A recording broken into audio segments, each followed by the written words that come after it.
Hey guys, thanks so much for all the support. If you haven't subscribed to the channel yet, please feel free to do so. The Soviet split was a major event affecting everyone globally, and there was a state of unrest, and the world was scared that another world war might be around the corner. The repercussions of the Cold War was clearly visible. The economy was down, and the conditions seemed to be worsening by the day. A small village in the eastern Russia was feeling the misery of it all. The winter come, and the resources seemed to be in deficit. There was very less food.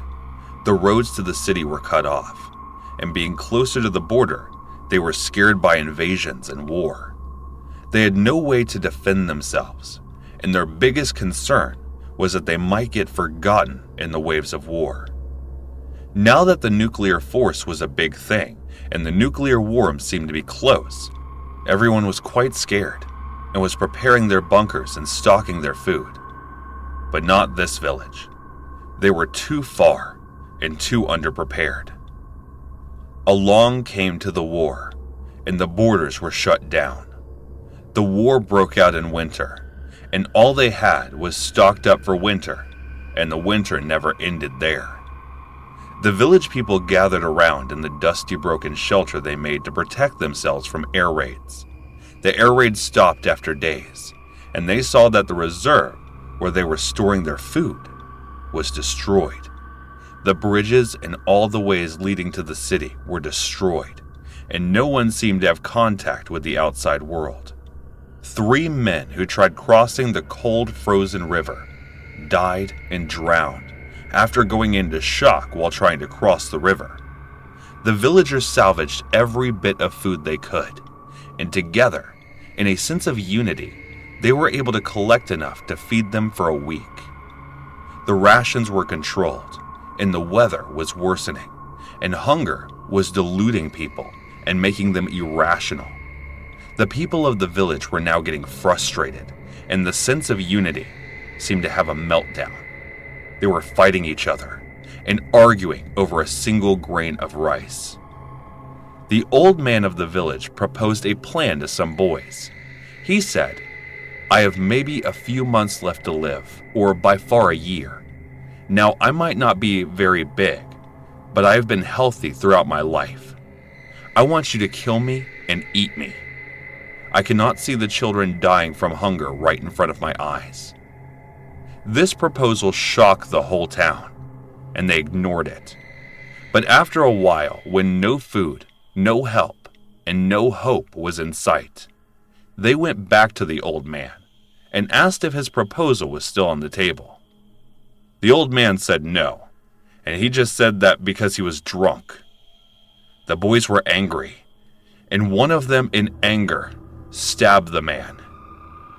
Now that the old man was dying, they decided to not tell anyone and cut him into pieces and cook the old man. They served the whole village, and people were too famished to notice anything. At this point, they were thankful to the boys. The boys said that they hunted the deer. And now the responsibility of food was upon the shoulders of those boys. So they started killing old people slowly. The villagers started noticing the disappearance. The boys were apprehended, and they told everything to the villagers. At first, the villagers were angry, and they almost killed the boys. But then they realized if it wasn't for these boys, the whole village would have died of hunger. The village decided that anyone over 75 from then on would be eligible to be eaten.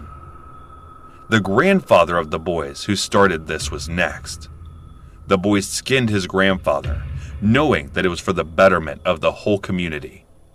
Russian troops arrived 2 days later with food and resources. The Russian troops were never seen again. This was the story of the cannibal town of Eastern Russia. No one knows how much truth it holds, but no one dares to look into it. This library that Mary and I went to became the last library she ever visited, and the one I started to hate. I was in school when I first developed a crush on Mary. She was the girl out of my league, and I was a nerd in school with no chance with any sort of girl. Soon, the school was over, and we all decided to head for college. My college was in the city, and I had no idea what city demanded off and how tiring it is to live in a city where changes are paced at the speed of light, and every day you wake up to find yourself in a new city. I was not having a good time adjusting into college, and then during one of the POL science classes, I saw her. Maria was in the same class as me, same college as me, the school crush. At first, I ignored seeing her. I was trying to play cool, but she noticed and called me. We met and caught up since our time together back in school. Weirdly, she wasn't the same like she was back in school, and probably so was I. We caught up and we started talking, and once we knew each other, we started hanging out, and then one thing's led to another, and we began to see each other. And soon we went on our first date, and it was quite amazing. I had no idea that she had always wanted to hang out with me in the school, and knowing that she was a Star Wars fan just made everything better. And we hanged out for a week and binged on the Star Wars. In a few months, as I worked in the cafe and she worked at the library, we decided to leave the dorm and move out into an apartment. A year later, on our anniversary of first date, she scheduled a date at the library, and we decided to meet up. She met me at the Shakespeare section, and we kissed. And then we moved on to the nonfiction center of the library, where we sat around and talked for a while. But soon, everything turned into chaos when a guy wearing a scarecrow mask entered the building with gun pointed in front of us, and we were more in shock and rendered helpless. I decided to charge the guy, but soon was shot in the hand. And as I did, Mary tried to attack, but he hit her, and I charged him again, and he shot me. I felt blood coming out of my stomach, and sooner, he shot Mary, and he came close to me and said, "If I can't have her, no one can." I rushed to Mary, and she was shot in multiple places. I tried to keep her awake, but nothing. Sooner, he left, leaving us there, bleeding. I called an ambulance, but before they arrived, Mary was dead. She died in my arms. They all branded it the Zodiac murder, but it was not the Zodiac, and I knew it. The moment I recovered, I knew one thing for sure, that it wasn't the Zodiac, but someone who worked within the library with Mary, and I knew that I had to find whoever it was. So I decided to work in the library, and then after months of working, I realized it was the accountant, Jerry. He was obsessed with Mary, and even tried exploiting her. He admitted it to all while having a drink, and sooner, I knew what I had to do, and I realized that to play it right, I needed to have the full proof of plan and evidence of charges the man. Without it, there was nothing that I could really do. Involving the police was no good since they already had closed the case and branded it in the list of the Zodiac murders. Cracking Jerry wasn't easy. All he did was just admit to assaulting Mary once. He never confessed to murdering her, and he had no clue to who I was. So there was the doubt that maybe he wasn't the killer, even though he cleared all the checkboxes of the killer. My next suspect was Mary's boss, Christopher. I had him in the doubts from the very first day. He was very supportive of me joining, and also very defensive about it. And what made it more suspicious was that he knew about Mary and I being together, and he even knew that I got shot in the stomach. So there was my doubts about him being the killer too. The biggest confusion that I had was that they were both on top of the lists of suspect in Mary's murder case, but I wasn't sure who did the act. I was determined to do whatever it takes to get rid of both of them, and I very much wanted to do it in the most legal way it was possible. But the door closed when I appealed the department to open the case back on. The police refused to open the case file since there was no evidence connecting the suspects to the murder, and the AMO was that of the Zodiac killer. So opening up the investigation would be too much work for the police. I was alone in this search of justice, and seemed like I was the only accountable for seeking the justice, and with that, I had the opportunity of seeking it the way I thought it was suitable. I was having the best time of my life in college when it all happened. Mary was gone, and I was in the trauma of losing her. But what helped me was the need for justice, so I worked my ass off to make sure that I figure out the culprit who did this and make sure to have my revenge upon them. But I was confused as to who was the one, if it was Christopher or Jerry. I decided to do this on my own and ambush them one by one, and so I did. It was Christopher's turn first. I made sure that he is taken by surprise, and so I did. I made sure that he is caught off guard, and I wore the mask and confronted him as he was closing the library for the day, since only he had the access to the library keys apart from Mary, and it just made it more certain. He was surprised by all of it and had no idea. But as I moved, Jerry came in and he said, "Do you think I don't know what you're up to?" And further, he shot Christopher, and then looked at me. "You won't shoot me. If you do, you become me. The evidence is clear, and you will have to run forever. I am not going to kill you because then you will be with Mary. So I am just going to give you a shot, and you can kill me, and then I will be with Mary. So what is it going to be?" I was puzzled, and there was nothing I could do, so I just stood there, not knowing what to do. I saw him leaving the door and looking at me. I left the scene. Sooner, the police was after me. My DNA was all over the place. I have been running from the police ever since.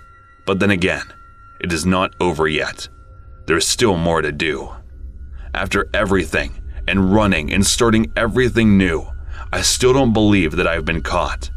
And to get caught because of none other than your son.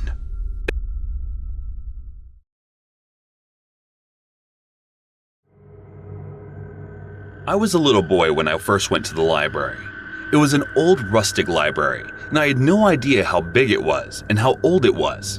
The wood was all churned up and burned, and I was there ignorant and naive in a place where I had no idea how things work. I enrolled for this intern opportunity as a school student, and no idea on how to manage such a big library. I was a middle school student, and I get to manage such big library. It would become a great to show at my school report and help me later in academics. I was very academic for the time, and science was to me the sacred text that would help me push forward my dreams. And the money I would make would help me get a telescope for astrophotography. So in general, working at library was very exciting for me, all the other reasons. I worked the day shift, when the most people that came were from college. Weirdly, there were people who would come on a date at a library, and my job was to make sure people are not eating stuff at the corner of the bookshelves. It was the usual Monday afternoon. My shift started at 12, and it was 1 now. I was in the basement arranging books when I heard a loud thud from the French section, and it was that big fat French dictionary that was dropped from the shelf, and this wasn't the first time that it did. Every time I would walk, I would find that the French dictionary is down on the floor. I was certain that it was the engineering problem of the shelf it stood in. But this afternoon, as I picked up the French dictionary, I saw there were scuff marks on the floor. They seemed quite old. I did not care much about the marks first, but then I noticed the pattern of the scuff marks, and it seemed as a platter. And I remembered reading the forensic science book once, where there was this little experiment on how to tell if the old stain marks are of blood and stuff. So just out of my curiosity, I decided to check it out. And turns out, the test passed, and the marks were of blood. I went on to inform my head, and he told me it probably have been there for ages there, and I should focus on books and not the scuffs and marks. And even though he was right, there was just something that was telling me, persuading me to look further, and so I did. I trailed the marks, and it went up to the little edge of the French bookshelf, the shelf where all the French books were kept. I was curious, so I had to know. And then he told me the story about how the library had witnessed multiple murders once, and there is still an open case where an old library manager was killed by a serial killer. And then he showed me the case file. And then, as I looked deeper into the case, there were certain things about the suspect that seemed to be very familiar, so I went deep into the investigation. And one thing led to another, and I circled around the case to find out the suspect in the file was none other than my father. I remember at that moment it felt like my whole world had collapsed. Knowing that your father is an untraceable serial killer is not a very ordinary thing. There were a lot of things that I could have done in the moment, but everything seemed pointless. I decided to be honest with my morality and gathered enough evidence to throw him in the jail. I was in middle school and responsible for my father's arrest, but certainly I was sure that I was right until there was a missing piece in the story. It is not my father who did the murders. It was some guy named Jerry. And this all became much clearer as my father told me a story while doing the sentence that I got him. My moral high ground was a mistake, and I was responsible for putting an innocent man behind the jail. But I definitely decided to clear out his name and punish Jerry for what he did. But the thing is, Jerry already died 10 years ago. This is not going to be easy. Good Morning America was a popular show on the American national television and was hosted by really famous people. This show was actually the replacement of the show called Good Day America, a show that only taped one episode because it was abrupted by an incident never before filmed on live camera. Very handful of people were actually able to catch a glimpse of the show that aired years ago now. It all started at early 8 in the morning when one of the reporters from the Good Day America got a lead on a refreshing story that was called in to report it. It was Claire Savant, who was sent to report the story. It was Claire's first day at the job, and she was excited to be able to cover a fresh lead on the first day of her job, and it boosted her confidence. Claire left for reporting the story at 8, and she received the address of the place via text. She was bold, and she was very much in command of the story, but she didn't know what to expect. But since it was a morning show, she wasn't really worried about it. Claire arrived at the place mentioned in the text. It was a cafe at the corner of the 7th Street, but she has no idea who called her. She was just told to hold the rose and sit at the table, so she did that. She was there for about an hour and was getting impatient, and decided to leave since the leads seemed to be bogus. As she got up, the person sitting behind her was shot. She was shocked, but she alerted the cameraman and they started reporting. "I am the Doorman Cafe in 7th Street, and a man has just been shot right here. And I was sitting right in front of that table, and as soon as I got up, the bullet probably pierced through the window and hit the man sitting right behind at that table." She reported for a while, and then stopped when the police arrived. They investigated her and let her go. She received another text. It was the same person, and the text said, "At Cafe Rosie on Broadway and 5th." She and her team quickly started their Jeep and arrived as soon as possible. And then it was the same there. There was a rose waiting for her at the table, and she was sitting. She got another text that said, "Tell your friend to point the camera at right." She informed the cameraman about the text, and soon as he shifted the focus of the camera to the right, bang, loud noise, and a bullet coming right through the window, piercing it and hitting the woman sitting in the right. And she started her reporting as the camera was rolling. She was in shock after realizing that she is connected to these things, but she never disclosed it. She received another text, and it said, "Seems like you're enjoying all the leads. I will give you one." As she was waiting for the lead, the show was stopped. It was put on halt, and the show just saw a live murder, and it was not good for the rating points for a morning show. So the show was taped, but was never aired. Claire messaged the person back. The show was canceled. She received a text an hour later, at Café DuPont. She ditched the team and went to the Café DuPont, waiting for this mystery murder. Claire became a celebrity reporter on the very first day of her work. Everyone was recognizing her and tried to console her. But she was more than a reporter in crisis. She was the crisis itself. As I entered the cafe, I hugged her. There was a distant smell of gunpowder on me, but Claire already brought me a new shirt.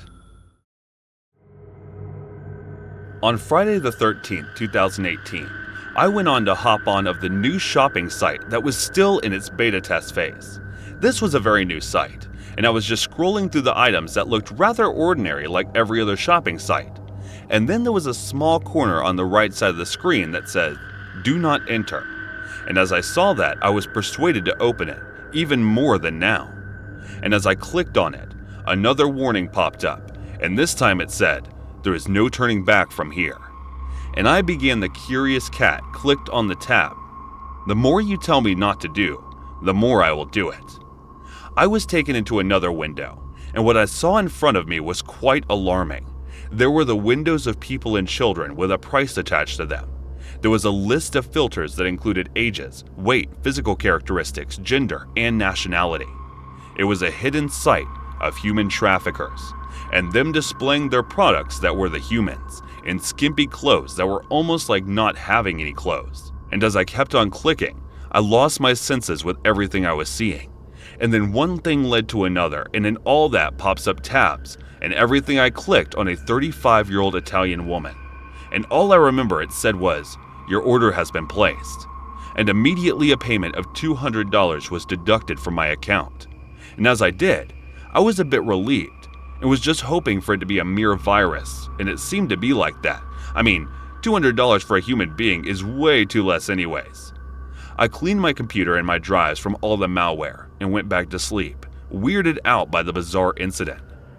I woke up the morning, checked out my phone, and saw there was a message saying your order is out for delivery.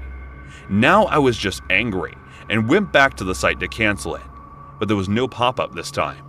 I tried contacting the support staff and they refused to comment on anything and told me that it is probably a malware, and then they later blocked me from using the site. There was definitely something fishy about it. And then in the afternoon, an Italian woman who knew broken English and was wearing skimpy white bridal pieces of cloth knocked on my door, and all she had with her was a piece of newspaper. I had her sit on the couch, and most of it, all I was confused, and then I tried communicating with the woman. She seemed to be drugged a lot. After a while, I fed her, and then took her to the doctor for a checkup. Upon examining, she said she was my wife and I couldn't do anything but agree. I didn't want to involve the police. I took her back home, and then after a day or two of recovery, I started having conversations with her. And she started telling me the story of how she was lured away because of the job in overseas and ended up with the traffickers. And then she told me how many women, children, and men are victims of this trade. I told her that we should go to the police, but she told me that police were already involved since she had been living in my very same town for about 10 years in the captivity. And she told me about the involvement of police in the matter, since the police was the one who helped cover the docking at the ports. Now Maria was living with me, and it started becoming the new norm. And I went out for grocery shopping one day, and in the market, I saw the tattoo on a guy's hand, and I recalled I had seen it before, I just didn't know where. I went back and realized I had taken a screenshot the night the weird pop-up came to my screen. It was the same tattoo on one of the hand that was seen in the screen. For the next few days, I tried to figure it all out, and then turns out the mayor was involved, and that just rendered me powerless. Next best thing was getting involved with FBI with all the evidence. Maria now became a part of my life, and there were so many people that still needed to be free. Upon meeting and discussing everything, FBI decided to do a sting, and then later on, I had to order another one. But this time, they told me to order a boy instead of a girl to avoid being suspicious. And 2 FBI agents were always planted in my apartment where me and Maria were busy living like a normal couple. And then it happened. The boy, who was just 7 years old and from Japan, was dropped in front of my door. But the man realized that I was the same guy who also ordered Maria, and as I opened the door to let the boy enter, I saw he was pointing a gun at me. But before he could do, the agents grabbed him, and the boy was scared, grabbing me, and Maria was by my side. The whole trafficking gang was caught, and the mayor was linked and prosecuted. They put me, Maria, and the kid in protective custody, and now we live in the unknown suburban as a family. It is me, my wife Maria, and my Japanese son. A weird combination of family one would expect. They said at an early age that something was very wrong with me. I was not showing the usual cognitive behavior like all the other children. They were worried that I would end up like all the other people in the institution, and they were scared for me. Though I think they were scared of me, of the things that I could do and all the pain that I could cause people. And it gave them an excuse to treat me harshly, like I cannot feel pain. But it got them nothing. I was 5 when I first strangled a puppy to death. I started killing pets of my neighbor by the time I was 8. And by the time I was 9, I did my very first killing. My very first double murder. It was my parents. I shot them both, 6 times. 3 fathers and 3 mothers. I staged the murder as if they killed each other. The murders were easy. I had to actually shoot myself in the hand to look like a victim. Can you believe a 9-year-old shooting himself in his hand just to prove that he was the victim? It was very painful to shoot myself, but all of this was easier than acting as I cared. I walked free, though they circled me through foster homes. It's funny, one of the foster homes they sent me to was of Claudia. Claudia was 66 with stage 4 cancer of the throat, and she smoked too much. I remember giving her the last cigarette of her life. They always assumed that it was cancer that got her. By the time I was 15, I had already killed numerous animals, a countless number of puppies, and not many people though, except Claudia, my parents, and the old man who used to live down the street from Claudia. I actually enjoyed the company of that old man, but what I enjoyed even more was pushing him down the stairs. I was really hoping to drag him up and then make him fall again. But he hit his head in the first go and started bleeding really bad. It was 5 p.m. and it was a Sunday evening. There was this weird German guy singing really loudly. Now when I think back, I think it was Mozart maybe. I remember asking the old man as he was dying if he had any jazz, but he kept insisting me call the doctor. He wanted me to call a doctor while he was bleeding.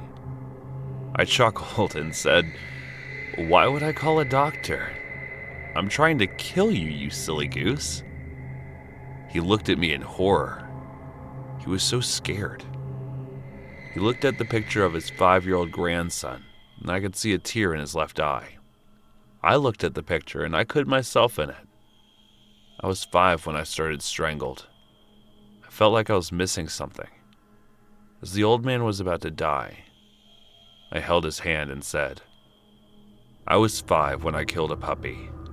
It's been 10 years. Your grandson seems innocent. Seems like you are a man of God.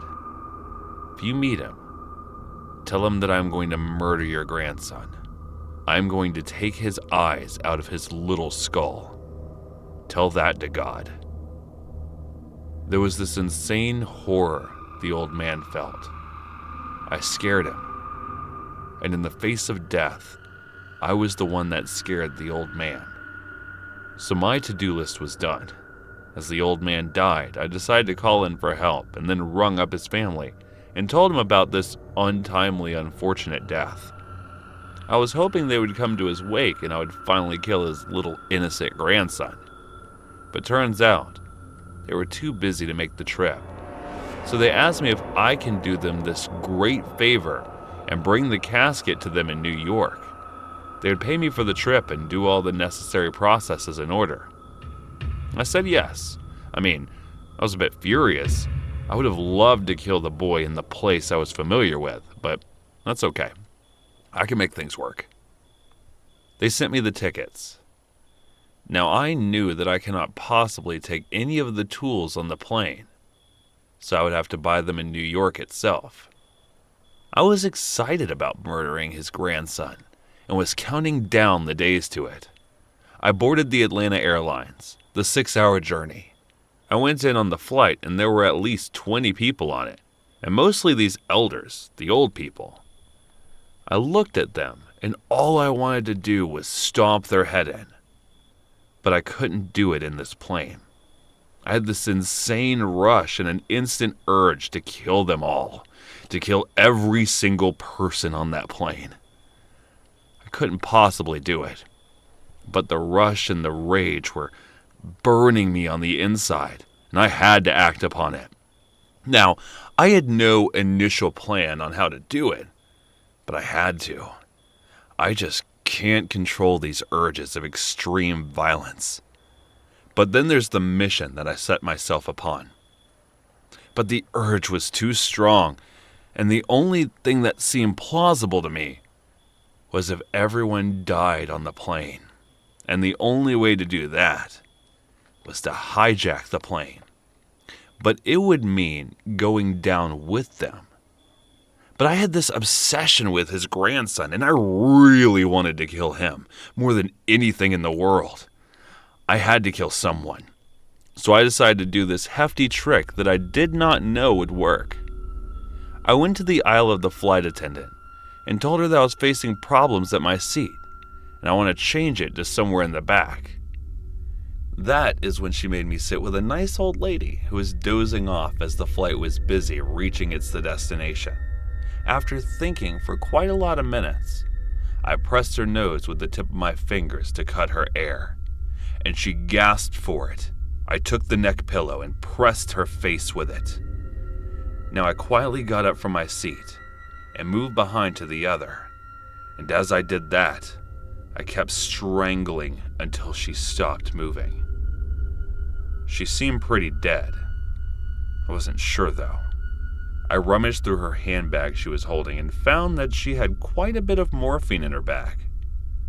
Along came an idea.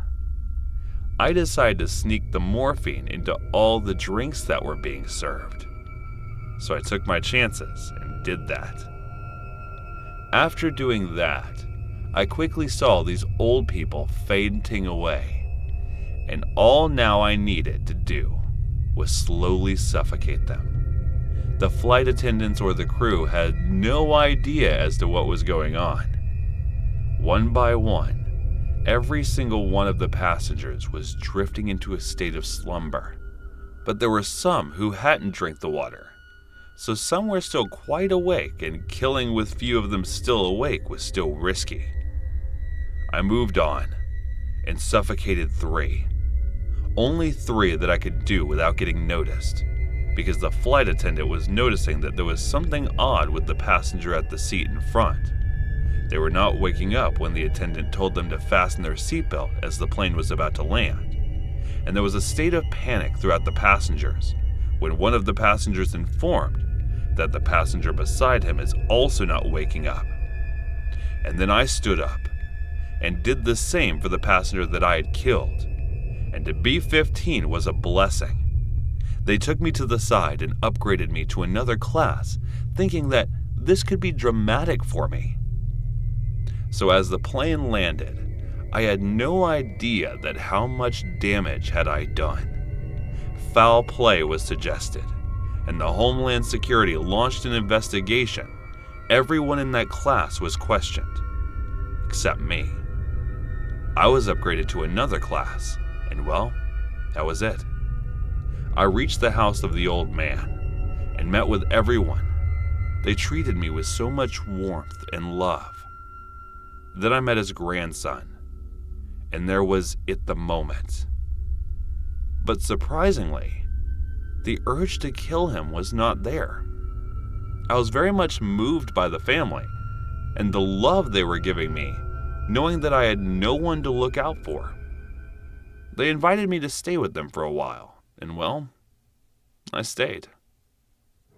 Turns out that 12 people died due to an overdose of morphine, and 20 people drank that overdose of water. A sense of fulfillment came to me, and then at that moment, I decided not to kill anyone anymore.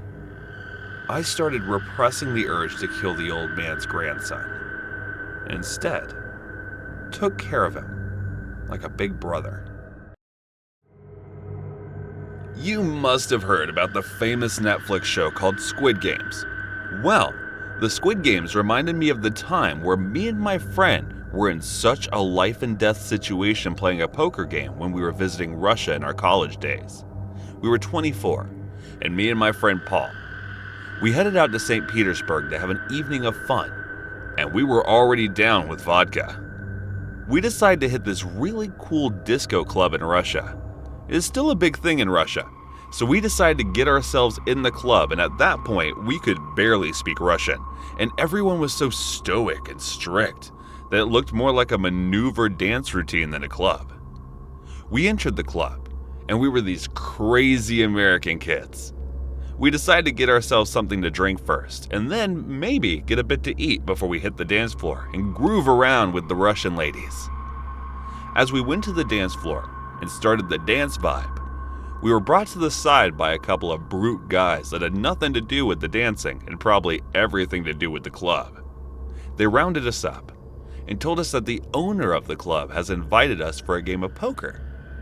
We just thought maybe it's just he wants to look cool by knowing the Americans. So we did accept the invitation, and we were soon moved to a better studio, where these brute Russian men stood, and the owner Vasily was sitting on the couch, probably the same age as we. We sat around the table together, and with the communication gap of them not understanding English and us not understanding Russian, we started the game. The cards were all marked in Russian, so it took us a while to understand the game. My friend picked it up faster than me, but I was struggling. The first 30 minutes were spent understanding the Russian cards, and then we started the game, and we slowly started getting hold of it. The thing is, my friend is a certified nerd, and by that, I mean you bring upon any game in front of him and he will win it all. And so he did here. He started winning the game just after losing the first two hands, and things got much better for him as the guards seemed to cheer for him. In a few moments, we were drinking vodka shots and cheering along to the Russian card game song, and the big boys on the table were singing. We were drunk, and we were in the mood of extreme joy. After about 2 hours of games, we decided to complete the night by saying "Do svidaniya" to everyone and head out. And then, in the midst of all the joy, a serious man came with a duffel bag and then dropped it in front of us and signaled us to pick it up as we head out. We opened and there were wads of cash in it, in Russian rubles, and the club owner said in his Russian accent, "Don't worry, friend, this is yours. You win, fair and square." We refused at first, and then he insisted and we took the bag. And as we were heading out, he said, "Unless you want to play another game. It is not for scared Americans, though." He knew just how to bait my friend's ego, and so he decided to get involved, even though I tried refusing. But he insisted that he will win the game, being the nerd and all. But this time, the club owner had something completely different in mind, and we did not see it coming. It was a Russian roulette card game. We sat on the round table, and as we did, he took a fresh pack of cards and kept it on the table, and alongside of it was a gun with a single bullet, and beside it, the bag of cash that we were given. And then he picked up the pack of cards and said, "We will play this one game. Only one of us will win. I win, I get the cash, and I decide to put a bullet into one of you. You win. You get to choose between the bullet and the bag of cash. This time, the price will be 4 million rubles." That was enough money for us. A single gamble of us being the Russian millionaire. As lucrative as it was also dangerous. Murderous, to be precise. But my friend was persistent. The first game was a draw and nothing happened. And then the cards were piled. And 10 in the rush, my friend took one and flipped. And he won. And as soon as he won, the two big men came and grabbed me and sat me down on the chair. And the club owner asked my friend, "So here is the choice. Bullet to your friend, 4 million rubles to you. No bullet to your friend, no money." And I saw him quiet at the moment, although I was in complete shock and panic. He was thinking about options. For a long 5 minutes there was silence, he was actually thinking about the offer. My friend was being an asshole and thinking about the offer. Well, good thing he did not take it finally. And that was the last time I talked to him. He almost gambled my life for his game. Now that I watch Squid Games, I have this urge to contact him again. Well, I won't. My father used to work with MNC, and he is often out on trips overseas, and it just gets easier for me to fool around since me and my father are the only ones at home. So once he is gone, I get the home to myself for months. I used to accompany him when I was a kid, but then I stopped once I was 14. Now that I was 18, I had much more freedom and everything was easy. We were pretty rich, so it wasn't like we had hard times or something like that. It was a very easy breeze for me, and I was enjoying my time being on my own.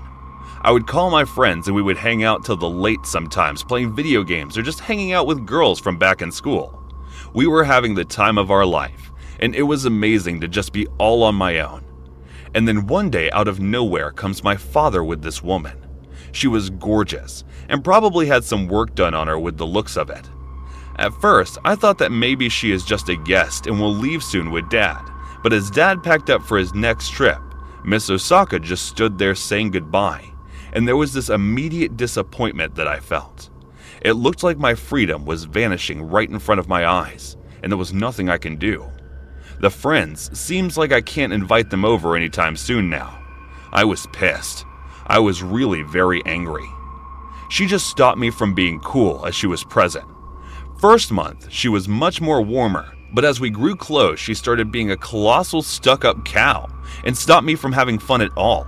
She would sit at the front room and stop me from going outside. And first, I thought it was just some naive cultural thing.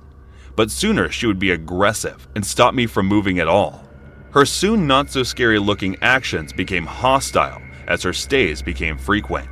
She would go on with the father sometimes, but sometimes she would just stay and make my life a living hell. And then the day came when she married my father and made my life officially a hell. And then I had to make a decision that I have to leave the house and move out in my own place. I told my father the plan. At first he agreed and decided that he will help me out.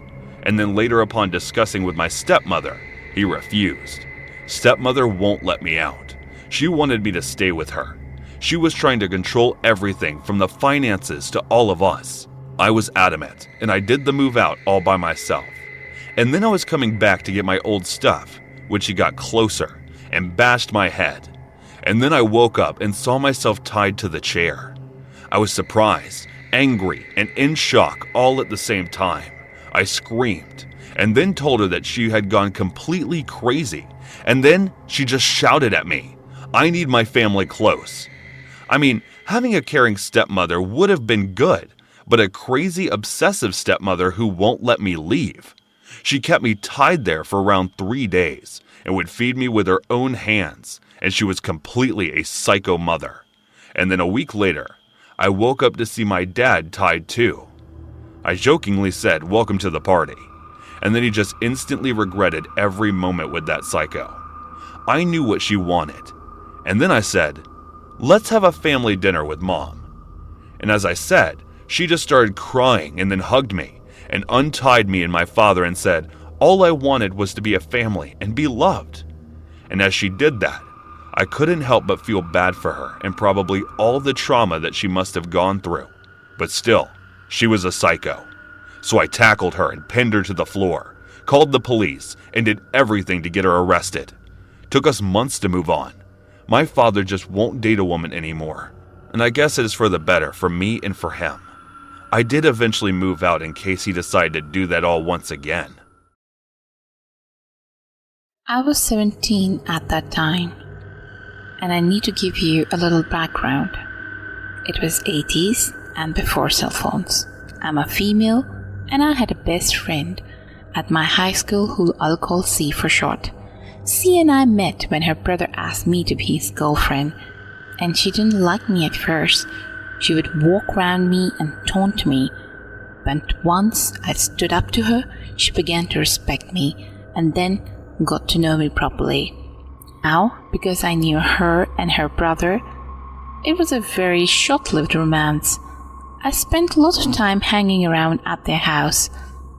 And C also had a young twin brothers, her mom and her older male cousin who lived in the house.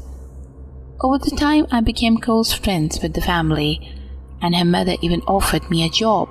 She sold beautiful clothes via fashion shows and asked me to be a model. I really enjoyed that job and the friendship I made. Then one night, she asked me to spend the night, which I hadn't done before, so I said yes. But I couldn't get a ride to her house until it was already pretty late, and my ride dropped me off, and rather than waiting to see if I got in safely, just drove away. Walking up to the house, it was completely dark and quiet, and when I knocked, no one came to the door. I knocked again, and still nothing. I was stuck there and had to get someone to wake up and let me in. And I was beginning to get scared. There were a couple of other houses on the street, but for some reason, they were all dark and quiet too. I walked about a quarter of a mile down the dark, deserted street to a payphone, and I dialed C's number. After several rings, she eventually answered and unlocked the door for me. As I walked back to her house from the phone booth, she went back to the bed, and I went into the house.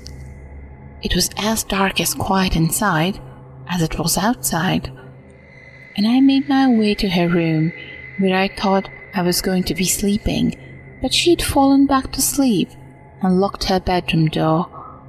Her young twin brothers were still awake and invited me to sleep in their room, as they had 2 sets of bunk beds, so each twin had his own bed with an extra for the older cousin.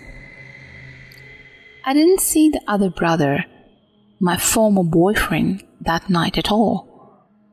That was a fine situation for me, as I liked the twins, who were about 9 years old. So I lay in one of the bottom bunks, and I was ready to sleep. The boys were talking like kids do, and they were fine, but the older cousin was in there as well, I believe in the bunk above me. But they never turned on the light, so I wasn't really sure.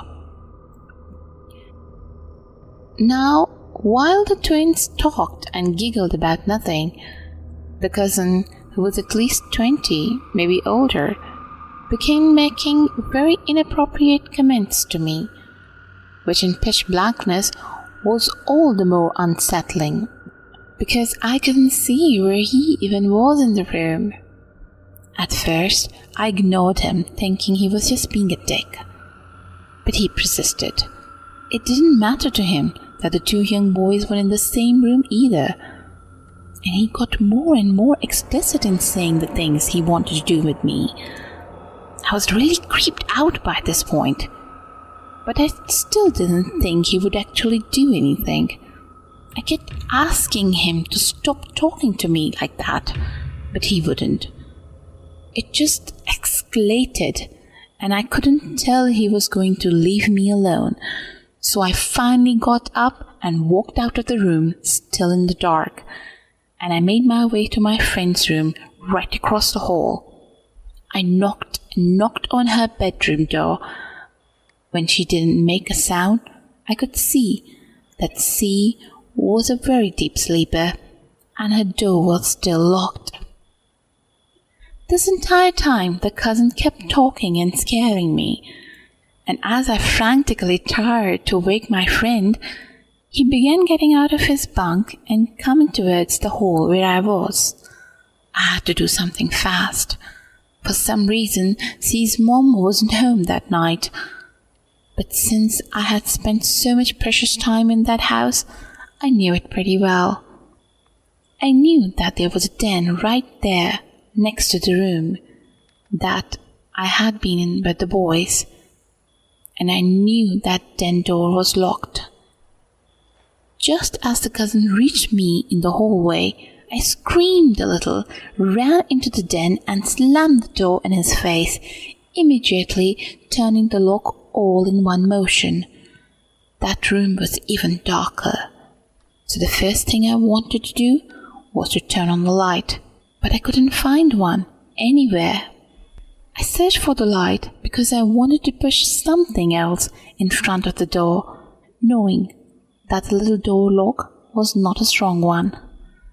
But I couldn't find light anywhere, and within about 2 minutes, I could hear the cousin fiddling with the locks. He got it open so fast, he might as well have used a key. So now he had me where he wanted me, and he quickly closed and relocked the door. We were now completely alone in the dark room, with nowhere around to stop him. The twins had stayed in their beds throughout, and there was nothing they could have done anyway.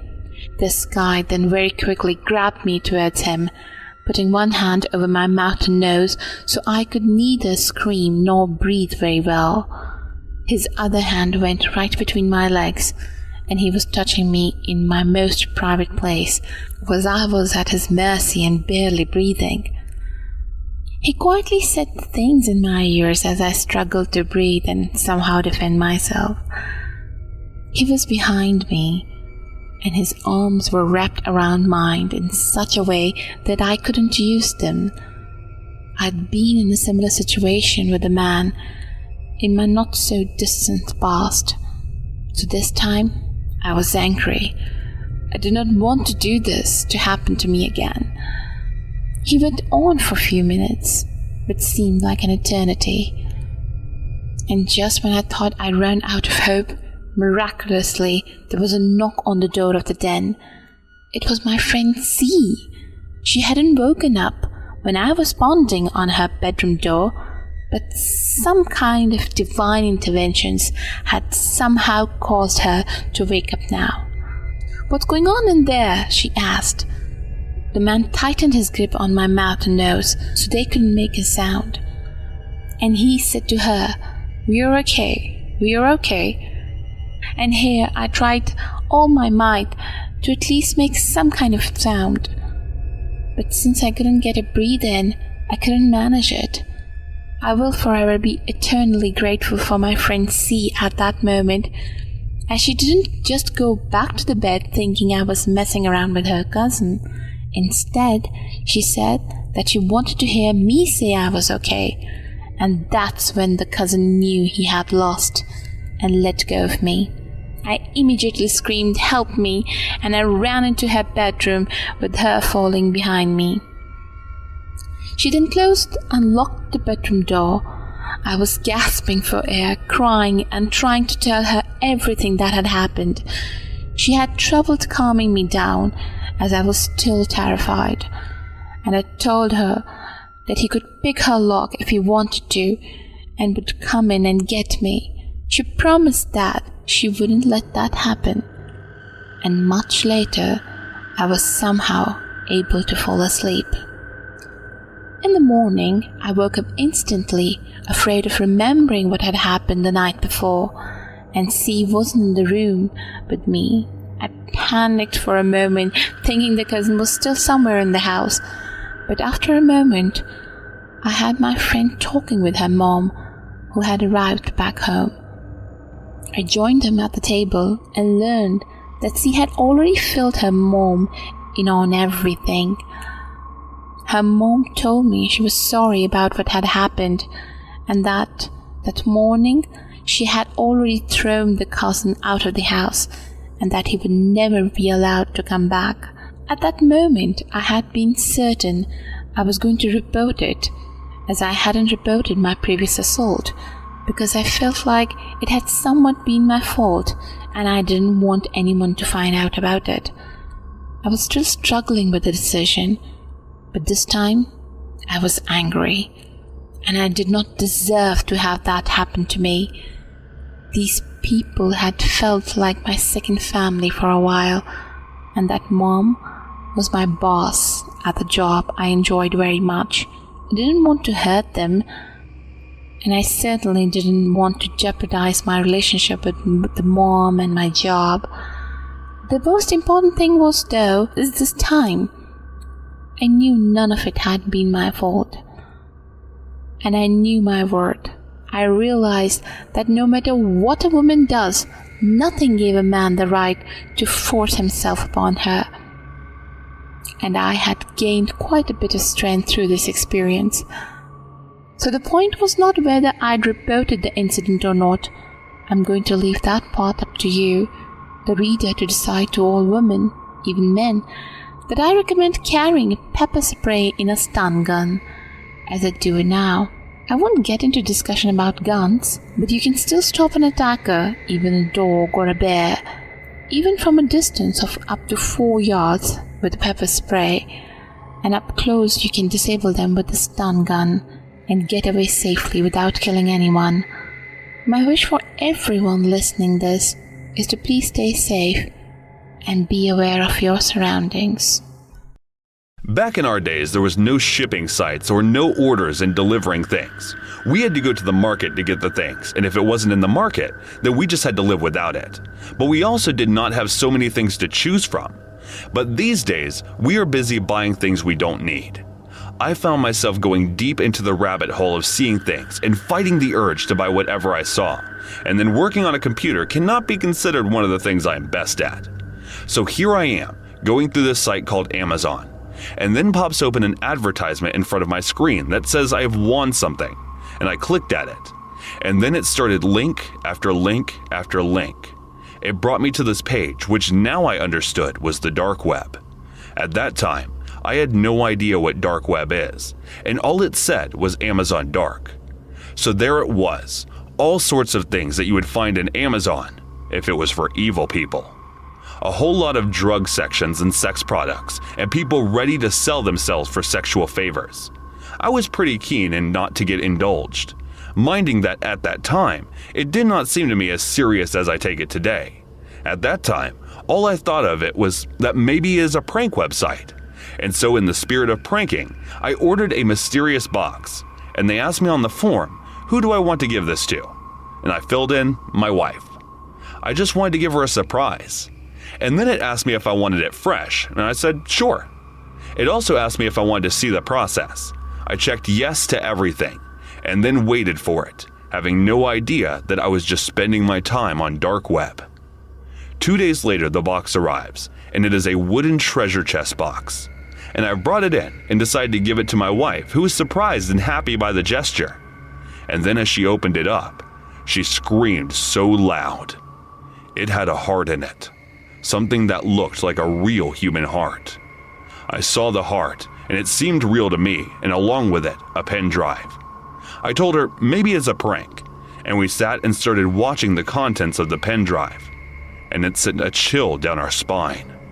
It was the video of a boy being kidnapped in Europe somewhere, and then his heart being cut open from his body and shipped to us.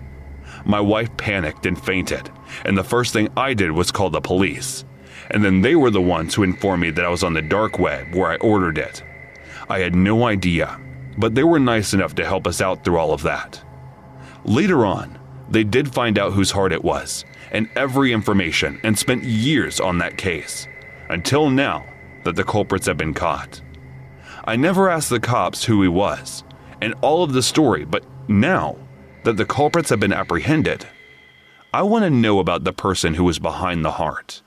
Because somewhere, there is this lying guilt that I was responsible for the death of that young boy. My stepsister is the stuff of nightmares, one of those people that you wish you never crossed paths with. She is like a devil dressed in skimpy clothes and lipstick that was redder than devil's horns. She was my sister from another mother. Her previous father was an absent one that probably tells a lot about a lot of her issues and her sleaziness. I was the one to stay from her, but she would just try to get me raised up. I wasn't one to be, but she would just sneak into my room being sleazy, and I would just have to make sure that nothing obscene happens between us. So I would snuck into the bathroom and stay there until she leaves. Her mother, too, was not the very hands-off mother you would expect. She would come in and ask me to take her out on a date, and I would tell her that she is my stepmom. But she just won't. There was more than just those sultry forwards. I would go on and tell my father about all of it, and he would just call them her way of trying to get closer to me. I was certain that those forwards were not just the forwards of two sleazy mother and daughter, so I decided to one day confront them. And so one day, with the stepsister alone at the home, I decided to ask her, but she was just trying to ignore me. But then I tightly held her hand and got her close to me, and then tied her to the chair, forcefully asking her. She refused to say anything, and that is when I heard the door handle being twisted. But it wasn't my father, it was my stepmother who entered and was drunk. And as she entered, I held her from behind and pushed her against the wall, tying her hands and then sitting her down on the chair. Now both the mother and daughter were on the chair and tied, and now they had to answer that they were conspiring against me and father, but they just were not ready to admit. I took the blade and tore the string of stepmother's dress, and she was totally unaware of what I was about to do. And I pressed the blade right at her heart as her dress falls off, and I pressured the knife, and the blood was now accumulating and was sticking inside when the daughter shouted and was ready to confess up that she and her mother were planning to slowly poison my dad and seduce me. I chuckled in amazement, mostly because I knew they were up to something and I was right. In my insane, threatening, psychopathic moment, I was glad I was right. The so-called stepmother was sitting with her fallen dress off, and the sister was crying all the time, and I filled with adrenaline, and I knew that I was right. So I showed them the blade and told them to leave and never come back in our life, or I will literally murder both of them and go to jail. I won't care what happened next then. They were terrified of me. Her mother had blood drop coming out of her cleavage as they both cried. I packed their stuff, handed them $50 in change, and threw them out of the house. They confessed everything to my father next thing in the morning. He was heartbroken, but it was better they would not hurt him anymore. And then, we never saw them again. It wasn't until yesterday that I saw the familiar face of the sleazy stepsister in the market. Yesterday, it all came back to me. And I am so glad to see that even after 5 years, they still fear me, as she ran away the moment she saw me standing there. Experiencing a break-in is a uniquely disturbing experience, especially if you're in the house. Not only does it rob you of your valuables, but also of your sense of safety at home. Maybe you'll never feel safe again. You're about to experience these horrors now, so get comfortable, subscribe, and let the darkness take control. This happened in the year of 1989, when I was 9 years old. I lived in a middle-class neighborhood in Forest, Virginia. It was like a Mayberry-like neighborhood. Most everyone knew each other. No crime, lots of families. Not everyone locked their doors at night. There were lots of kids my age in the neighborhood that the two on my street were my closest friend, Mitchell and Chase. The three of us were sort of a clique. Whenever a new kid moved into the neighborhood, we liked to go see him together and see what he was like and decide if he was cool or not. That year, their new family moved into a house near the end of the street. They had just one child, a boy named Parker. We invited him out a few times to play, and he seemed cool. So before long, he was almost one of the gang. Parker's mom was attractive, blonde, slim, always smiling. However, his dad was not a friendly man. He seemed annoyed by us kids, rarely spoke to us, and mostly just acknowledged us with iros and grunts. He also didn't come outside much. He worked nights, so we didn't see him often during the week, and on weekends, he was mostly banging around in his garage. One Saturday afternoon in the fall, Mitch and Chase were both away for some reason, so I went over to Parker's house alone to see if he wanted to play. He said his parents weren't home and invited me inside. That was a really strange experience for me. At 9, my parents never left me alone. They would call a babysitter over if they were going to be gone for even an hour. I asked Parker why he was home alone and made no secret that I was weirded out about it. But he seemed totally fine with it, like it happened all the time. So that put me at ease. We watched TV for a little bit. Then abruptly, Parker got off the couch and said, "Hey, you want to see something cool?" "Sure," I said. He led me down to the basement and pointed to a tool chest against the wall. "They're in there." Parker opened the bottom cupboard door of the tool chest, revealing a huge stack of Playboys. There had to have been at least 50 to 60 issues in there.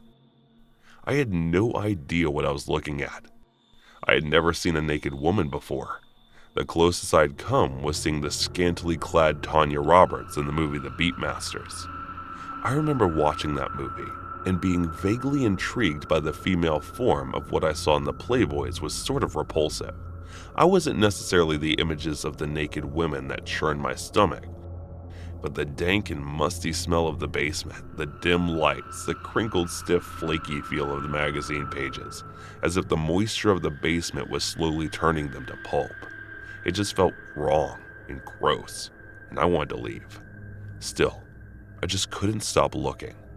I'd flip through one magazine, toss it back, then flip through another one. Somehow, I had this strange notion that I was finally getting something valuable for free, so I needed to cram as much of it into my brain as I could. Finally, Parker said, "We better get out of here. My mom will be home soon. You can tear some pictures out and take them home if you want." I ripped out one of the centerfolds and stuffed it into my pocket. I didn't really know what I was doing. I didn't want it for any self-gratification purpose. I just had an idea that I could use it to impress Michael and Chase later. When I got home, I stuffed the balled-up centerfold in the back corner of my closet under some toys. Despite not having a big understanding of what it was pornography, I was certain that if my mom found it, I'd be in big trouble. I went to sleep like normal that evening, but I woke abruptly in the middle of the night to a rough hand shaking my shoulder. I immediately knew something was wrong, because neither of my parents would have woken me up so firmly. Plus, there was a terrible smell, a rank combination of alcohol and motor oil. I opened my eyes, and with the aid of my bedside light, recognized Parker's dad standing over me, in my house, in my room. I wanted to cry, to scream for my dad, but the mag led down at me with so much hatred, so much fury. I was paralyzed. I was certain that if I did cry out, he would twist the head clean off my neck. "You stole from me." He said this in a low voice, low enough to not wake my parents in the other room. But in the quiet of my room, the words rang clear as a bell. He called me the F word. That's what really struck me. No adult had ever used the F word on me. Combined with his tone, expression, and body language, that word just cut me to the bone. "I want it back," he said. Normally, my heart hammering, I quietly and obediently went to my closet and dug out the balled-up centerfold from beneath the pile of Ninja Turtles. I held that out to him, and he snatched it. At this point, he went on a low, whispery rant at me, including a lecture about thievery and personal property. I don't remember all of it, but it went along the lines of, "I'll tell your parents, I'll call the cops, you'll go to juvie." But he said two phrases I distinctly remember. One was, "Don't come in my house again. Don't ever step foot in my yard." And the other was something that was so strange, said with so much certainty, that it burned with my memory and still haunts me to this day. "Don't ever look at this crap again." He clenched his fist around the bald DAP centerfold.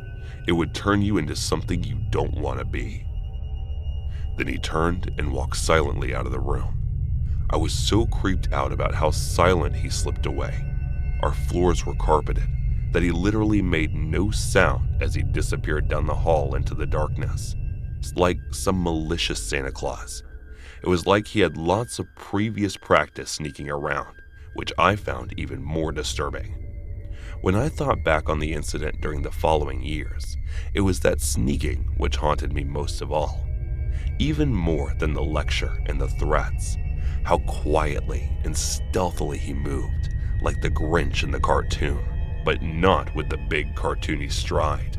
Like I would never be saved from him, no matter where I went in life.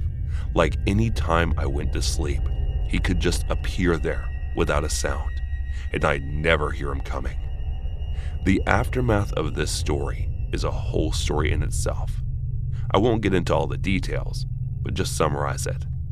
No sign of forced entry or evidence of him being there was ever found by me or anyone else, I never told anyone until I got really close to a few good friends my freshman year of high school. My parents never found out about the incident. I was convinced that I would be in so much trouble if they ever found out that I just figured it was better to live in fear than face the consequences. Obviously, Parker's dad never mentioned it to either of them, but of course, he wouldn't, that trespassing creep. I'm 35 years old now and have a good relationship with them, but I still can't bring myself to tell them what happened that night. I was emotionally damaged for a while. I had fear and anxiety and shyness issues. My grades slipped badly that year. I had a hard time sleeping at night after that and was tired all the time. Because I had chronic nightmares, my parents got me some prescription sleeping aids, and I couldn't sleep in the dark again until I was at least 15 or 16. I always had to have a lamp on my bedside. I couldn't go near Parker's end of the street from then on, much less than his yard or house. If my parents drove me by the house, I would simply point my head towards the opposite direction of the street and pretend to be looking out the window. My family moved 2 years later in 1991, and I never saw Parker again after that. I asked my dad sometime later if he always locked the doors at night. Right. He says yes, most of the time, but sometimes I forget. I asked him if he made sure all the windows were locked at night, and then he said that no, sometimes our mom opened them, and he forgot to lock them back when she closed them. So that answers the question as to how he got in the house. I still get queasy when I see porn. On one hand, like any red-blooded male images of the internet of attracted women wearing no clothes catch my eye. But when I start to stare and get in the moment, the fear of that night starts creeping back in the unanswered questions. How did he even find out I had the page? Had he gotten home, seen his magazines weren't in proper order, and grilled Parker about it? Why the hell would this guy make such a fuss and go to some extreme measures just to retrieve one turn of page of an old Playboy? Makes no sense. What did he mean by it will turn you into something you don't want to be? A trespasser? An asshole who terrorized his kids? A porn addict? Was what he did to me that night. In some weird-ass way, his twisted attempt to try to do something altruistic to me to warn me off from becoming like him. How does a guy have so much balls? Seriously, my parents were asleep one room away. My dad was a big dude, bigger than him. And my dad would have thrown that man right through a wall if you'd caught him in my room in the middle of the night. Regardless, malicious Santa Claus over a protective porn collector, terrorizer of children, and source of my nightmare and scar on my childhood. Let's not meet again.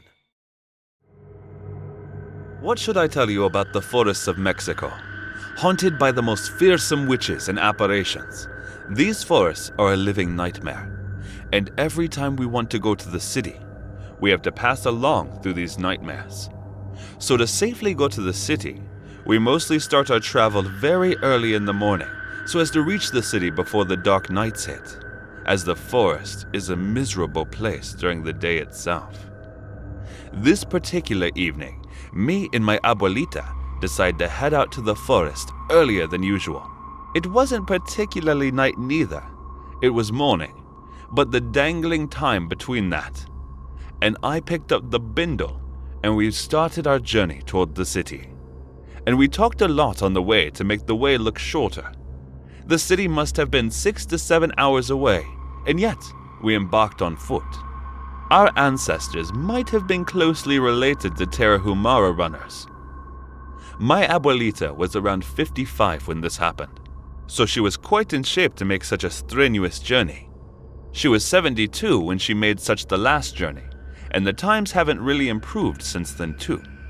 I was 5 when we went on that journey through the dark forest, and good thing was that I was too oblivious to what had happened. I was on the epicenter of the scariest moment of my life, and had no idea of it until I was old enough to understand what had happened. So we started our journey, and we reached the first village exit in an hour. Abuelita was quite certain that we would make the journey on time. We were accompanied by the Villeros family for about an hour, and then up until the forest's eldest son of Elpo Jose Rodriguez was with us. to get some woods back at home. By 2 o'clock noon, we were in the forest and had enough time to spare for some rest and reached the city. We were even ahead of time. I decided to take a short route instead. Now that we were ahead of time, we decided to do that, and my abuelita, she said that she will not take the short route and instead will go as usual, and she told me to walk straight and don't mess up. Me being me, I decided to go for the short route. I soon found myself lost and confused as the two diverted routes looked very similar, and I could barely understand which way I needed to go in order to meet Abuelita. I was pretty sure that she was probably worried sick about now, and then I kept walking, taking turns through the dark forest and looking for the right turn to take. And as I walked, I saw someone coming up close, and it was a woman. And before I could ask her, she came and asked me, "Have you seen my kids? They were 2 of them. They were last seen by the river." I was a bit suspicious, and I just shook my head and without words told her that I have not, and just kept walking. And as I walked away and went to distance, I could hear her wailing sounds from distance. And as I walked further, I saw one more figure approaching me. And as he came closer, I saw it was a man dressed in the U.S. Army attire, and it was Senor Blanco. And I looked at his fingers, and they were chopped off. So I just walked away, realizing that these are all the ghosts from the folklores that we heard as a kid. And it seemed as if the whole forest was filled with them as they started approaching me. I kept walking without turning back. It was getting dark, and it must have been at least 3 hours since I took the short route, and I was worried about Abuelita more than I was for me. And I kept silently tearing up. And the biggest blunder I did was to stop and look behind me. As I looked behind, I saw all the apparitions were following me. I was more white than Senor Blanco, white of fear, as La Llorona kept wailing and approaching me, calling me her son. I slowly started walking away, and then picked up the pace to get the distance in. It was dark, and I was running blind with no sense of direction. I just decided to run up straight, scared, tearing, and calling out for Abuelita. And soon, an hour later, I found a bush that I ran across. And soon there was light, and it was almost as if it was daytime. And then just ran past it, and saw that Abuelita was walking, and she looked back at me, and said, "What use is a shortcut if it takes the same time?" I was confused and out of breath and seemed completely deranged. I've been running for more than 4 hours in that jungle. And as I got out, it turned out that all I was doing was running for mere 9 minutes. We did make it out of the forest in time. But things did change for me that day, for what I experienced was something paranormal. Later during her last days, my abuelita did confirm the haunting of the forests. Rostov is a town in western Russia. It is located near the vast lake Nero. The town is beautiful, and the architecture of it is precise. But that is a beautiful image that has been made for the outsiders, for the tourists. What I remember Rostov from is one deadly incident that happened near the lake house among the wild coast of Lake Nero. I remember it clearly, by every little detail, because it was only me that came out alive from it. So the story began during the last year of our term in university. We were all excited for the new horizons that we were set to achieve as we set out into the real world. Me and my friends were all from Rostov, but we studied at a university in St. Petersburg. I was studying to become a journalist, and my friends were all enrolled in different programmers. We decided to spend the last vacation of our college term in my friend's lake house at Rostov. The lake house was gifted to his great-grandfather, for he was one of the conspirators who helped in the assassination of Rasputin. He was one of the 5 key conspirators in the murder of Rasputin. We decided to share the stories during the evening bonfire, sharing different stories of adventures and mystery, when my friend decided to tell the story of what happened after Rasputin was assassinated. He started telling it and went on without stopping. It was December 30th, 1916. My great-grandfather and 4 other generals shot Rasputin in the center of the head after they poisoned him and then threw him into the river. It took them a whole lot of work just to slice him a little. There was no pain that man felt and no way to kill him. He claimed himself to be a god, and everybody almost believed it. They said no poison could kill him, and it seemed true when he ate all of the poison they served him and it did nothing.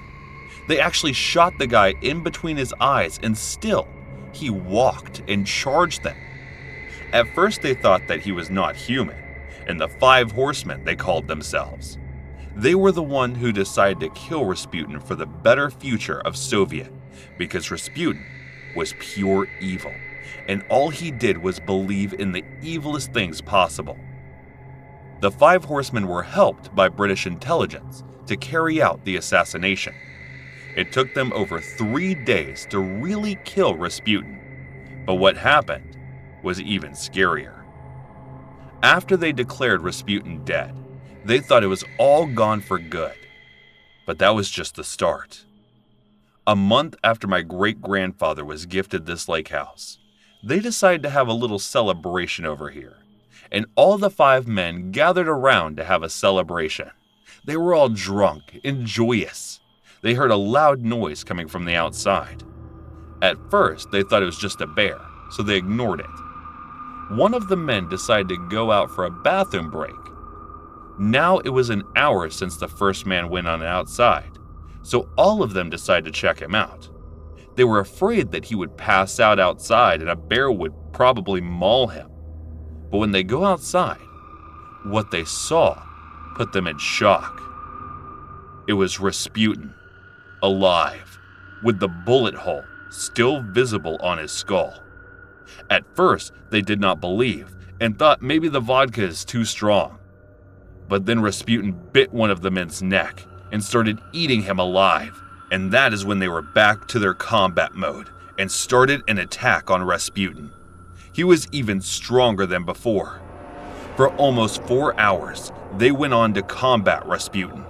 It was impossible to kill him, so somehow they managed to chain him down. And it is said that still to this day in the basement, Rasputin lives, underfed and never visited. I have the key to the basement if one would like to see. We all laughed at the story, but then my friend showed us the key, and it was a secret door behind the fireplace that went 20 meters down into a basement, and it was a highly secret chamber with the weapons and swords of the 5 horsemen still there. And as went there as a glass chamber, and as we thought it was empty, we started laughing. And one of my friends, Vladimir, decided to enter the chamber, and he opened it. And from the roof, an aged, decomposed body dropped onto my friend Vladimir, and it strangled him as the doors of the chamber were shut, and long tongue of that dark figure went through the throat of my friend. The decomposed body died, and my friend, who seemed to be dead, rose up and checked himself out, and he said, "This is a beautiful body for Rasputin. Tell me, what was his name?" He looked at us in anger and asked us again, "Kakis Vali, tell me what was his name?" And I said in my trembling voice, "Vladimir Vladimirovich." And then he spread his arms and said, "Not anymore. Now I am Vladimir Putin." And as he walked out, he took one of the swords of the 5 horsemen and said, "Now it looks like it is my turn to rule the world." He went on stabbing every single one of my friends and came closer and said, "What is your name?" And I said, Igor Sechin." And that is how it all began. My friendship with Vladimir Putin. and how we ended up ruling the world and bringing it down to decadence and death. The dark forests of Norway hold not just the stories of gods and giants fighting. There is a much scarier story that it holds. The ghost of the old Englishman with an axe who seemed to impose a wretched curse over people who dare to cross the forest. The people were not very kind to the man when he was living, and that is why the curse today was more haunting to them than they could have thought. And it seemed as if it was out for the blood of every villager that ever lived. And now, after 70 years, it is still out there, waiting to hunt down. But he doesn't know who to hunt. Alsuk was interrupted in the middle of the story, and people were bored of their mind. And then it was Privis's turn to tell a story, so he stood up and ignored and walked away. Then a bit later, he came back with a guitar and threw it in the fire. They all thought it was very weird, but then Privis continued in his uneven Scottish accent. To tell my story, I have to first sacrifice a material I love. This guitar is something that I love. The story that you're about to listen isn't just an ordinary story, and in case you wish to tell it forward, you must first sacrifice a material you love, or the consequences would be terrible. At first, people laughed off, and then Privis went on to tell the story. And as he was telling the story, there was a cold chill running over spine of people sitting, holding their legs, trying to warm themselves as the fire was slowly going out. The same story that Privis told was later on told by Alsuk, but in his arrogance, he denied the sacrifice, calling it an extra touch to spice up the story. A week later, Alsuk was found dead in the forest. Nobody knew why it happened or who did it, but everyone present there on the night of the first story was skeptical and suspected it to be a murder. Then one of the other friends decided to do the story without the sacrifice again, and then he was met with the same fate as Olsen. Nobody knew what happened and why it happened, but there was Privis that get on to the closest to all of it. He said it all started one time at the camp college, when he first time listened to the story and decided to tell the same story the next night. He did it without the sacrifice, and then, a few days later, he started seeing visions of beautiful women, and they would call her into the forests. Their beauty was too powerful to be ignored, and he went on to follow them. And then, when they would enter the forest, those beautiful women who looked like glowing butterflies would seduce the storyteller, and anyone who caved in would be killed. The only reason Privis survived was because they couldn't seduce him, since he was into men. Being gay saved Privis. So I decided to give the story a try, and that is why I am telling this next story without making a sacrifice of a personal item. My friend was a schizophrenic, obsessively separated from reality, and got hysteric often. It all started when he saw Squid Games for the first time, and he was certain that a game like that existed, and he was definite that it existed somewhere in the city where we lived. I often told him that it does not yet. He was definite about it and would go on in search of finding that game. We spent a week away from home trying to look for the game and returned all bruised and messed up asking. He said that he found the game. He found a trail that leads to a location where the game sets have been built and the game can be played there, and he has the chance to win $1 billion. He was completely out of his mind, and we had to look out for him. But sometimes, his borderline personality and deranged behavior became a problem for us and for everyone around him. We usually kept a tab on him, but there were times he would sneak and disappear for days. And most of the time, it was because of all the shows he would watch, and this time, His obsession was with Squid Games. He was very violent around the Squid Games time, very unpredictable, and we tried to calm him down and inspect his meds. Turns out, this time around, he stopped taking his medicines, and that is why he was behaving very violently, and he disappeared on Sunday. And we thought, as usual, he would come back. But it was more than 2 days, and we decided to file a missing report. We told the police about all the details, and we even told them about his condition and how he was obsessed with the show. The police quickly connected it to all the locations, a discarded set of a Squid Game themed show that was canceled, and that was the first place they decided to sneak a look into. There was no luck in that place, but after canvassing the place for like a week, they finally found our friend. It was a horrific tale in itself. He was found face down in the middle of an abandoned desert in the state, shot dead, right in the head, and he was missing his organs. The police told us that a card was found in his jeans pocket that had a square, a triangle, and a circle drawn on it. Now I look back, and maybe he was right about the existence of the game. Or maybe he was wrong, and he got himself into that danger. Only he knows the definite answer to that. All we know is that we lost a friend to Squid Game. The day was Monday 5th, 1997, and I was ordered by our editor to do a cover story in Harlem. It was a recent murder case that had taken a shocking turn, though nobody really cared about what happened in Harlem. But this time, they did, because the one who was murdered was a white guy, and the cops were all over the place, and they sent me to do the house reporting. There were no suspects, or as police said, that it was too damn hard to classify one person. It was the 90s, and the racism was still as strong as the day it was during the civil rights movement. The victim was Francis Leopold. I was quite intrigued about the name Leopold myself. I had no idea that they still existed. It was no wonder that he was murdered in a black neighborhood.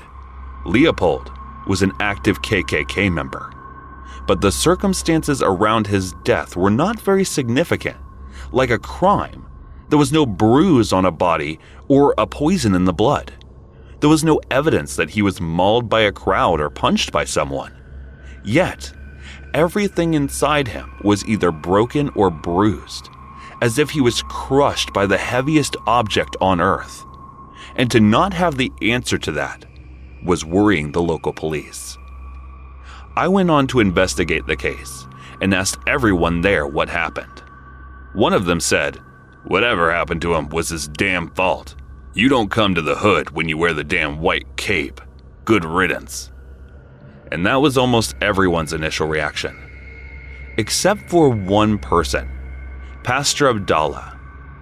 Pastor Abdallah was from North Africa and have been living in the church where Leopold was murdered since the early times of the civil rights movement. Upon further investigation, he told me a story. It all started in the early 60s. This church used to be a school for the African American children. Upon segregation, the school was meant to be closed and the church was set to be formed instead. But it was the last day of the summer at the school, and after that, the school has been forever closed.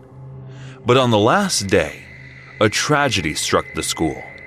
The whole school was set upon fire. Everyone said that it was an accident, but it wasn't. It was the KKK that set the school on fire. Fortunately for everyone, the school was already closed, but there was one person still inside, the headmaster. He never got the chance to escape, and he became, with the school, the ash. And that is when the curse started. The curse of the hateful.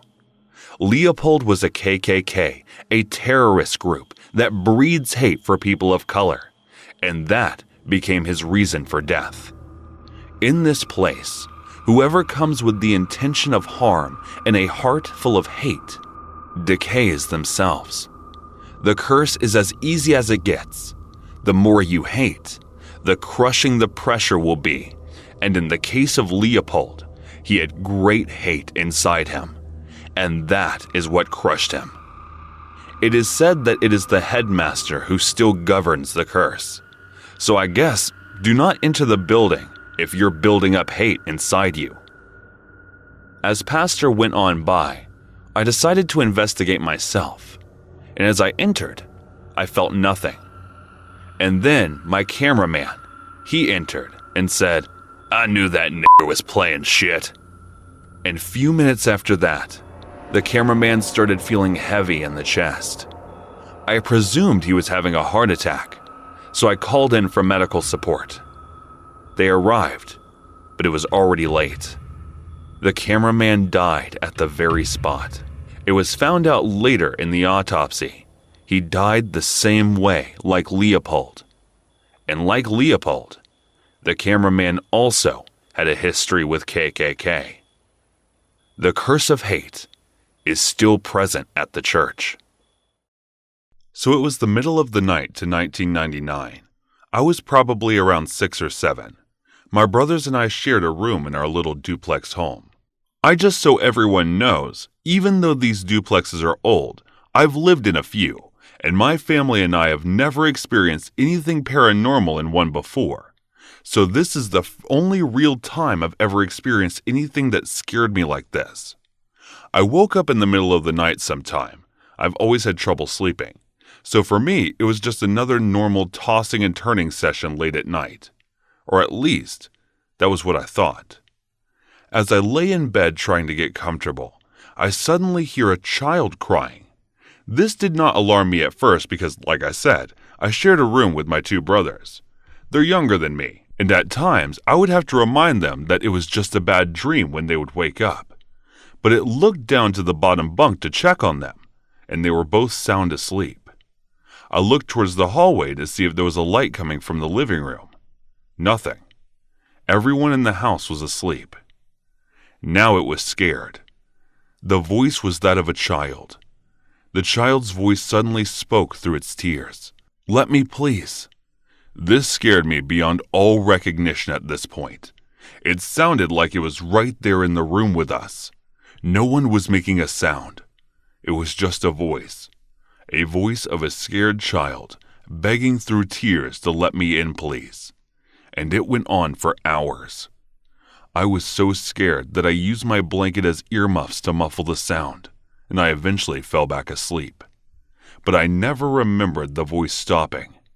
After that, I slept with my blankets wrapped around my ears to block out sound, and eventually a fan as well, until I moved out of my parents' house at 16. So I'm not sure if anyone else has experienced anything similar, or if anyone has their own theories. But I'm willing to hear them on the comments, because this was the scariest moment in my entire life.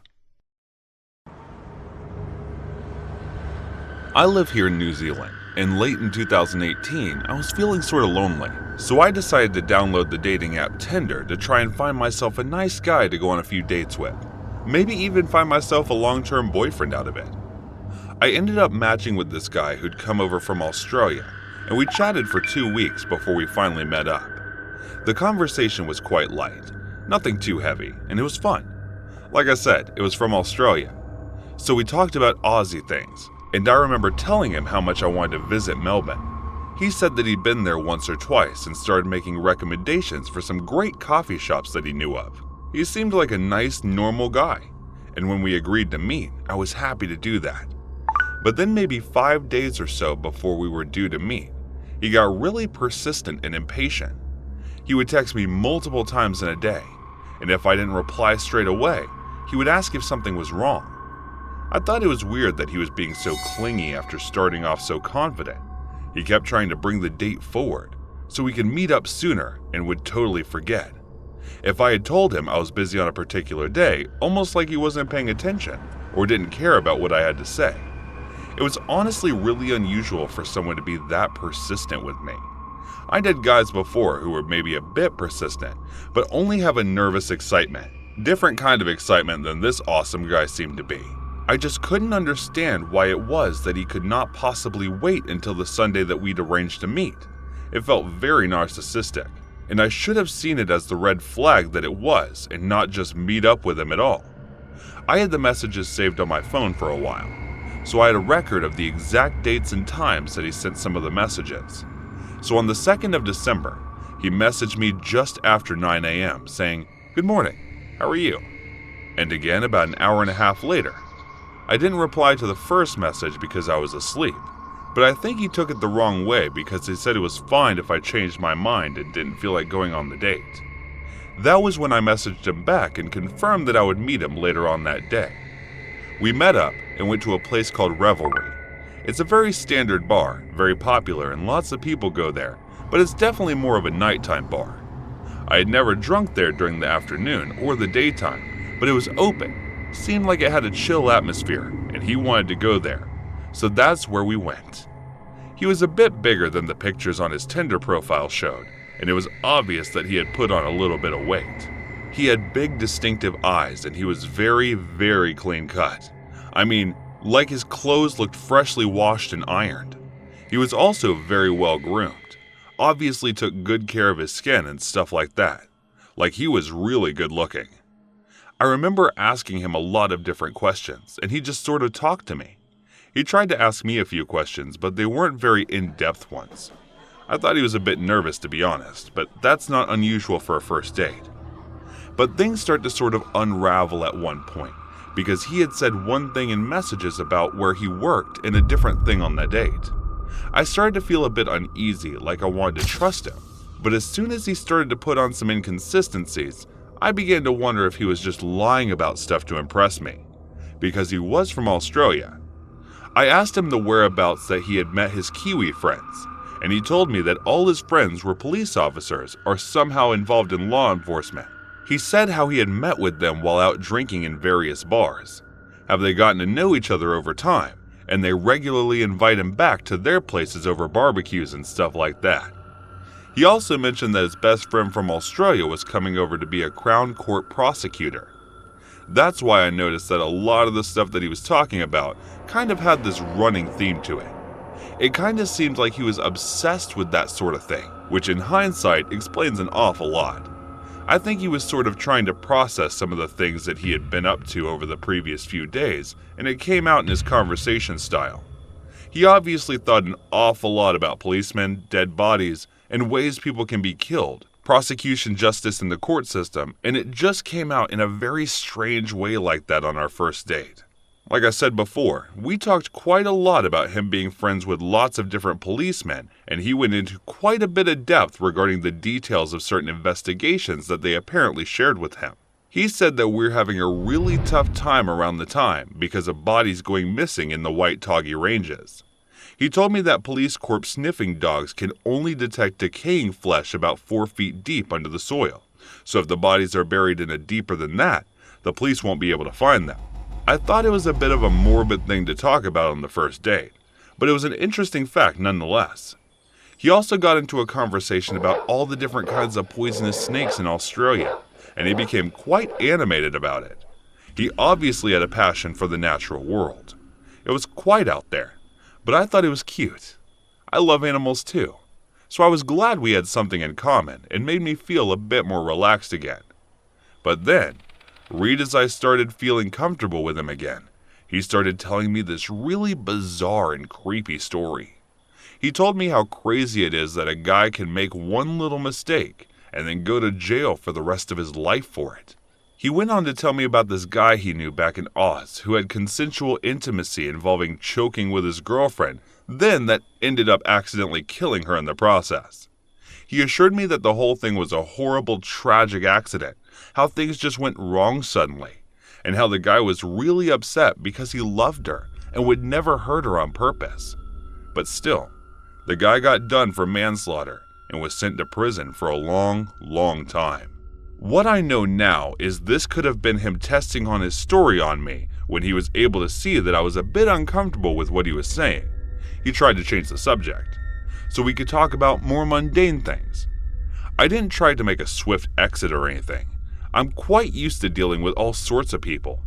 And I'm not saying people who talk about dark things on the first date are like bad people or anything, but it was definitely weird. We hung out for a while, but after about 3 hours or so, I made some excuses as to why I had to leave, and we said goodbye. As we were parting ways, he said, "My car is this way," and pointed off down a particular road. My car was down the same road. But at that stage, I was feeling uneasy and my instincts had just kicked in telling me to walk a different way. He was also a lot bigger than me, so if something went wrong, I knew I wouldn't be able to defend myself. In hindsight, it was a good decision. It was my intuition sense. My brain was saying this was strange. That was strange. And looking back on it now, it is really strange to think of who he actually was. I don't think it is the realm of what normal human brains can comprehend. But just the day before we met up, the guy was out on that first date with had murdered a girl in his hotel room, a British girl called Grace MacLeod.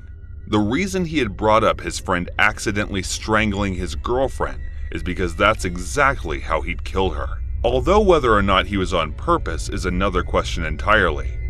Also, the reason he had mentioned the whole Toggery mountain range is because that's where he ended up disposing of her body.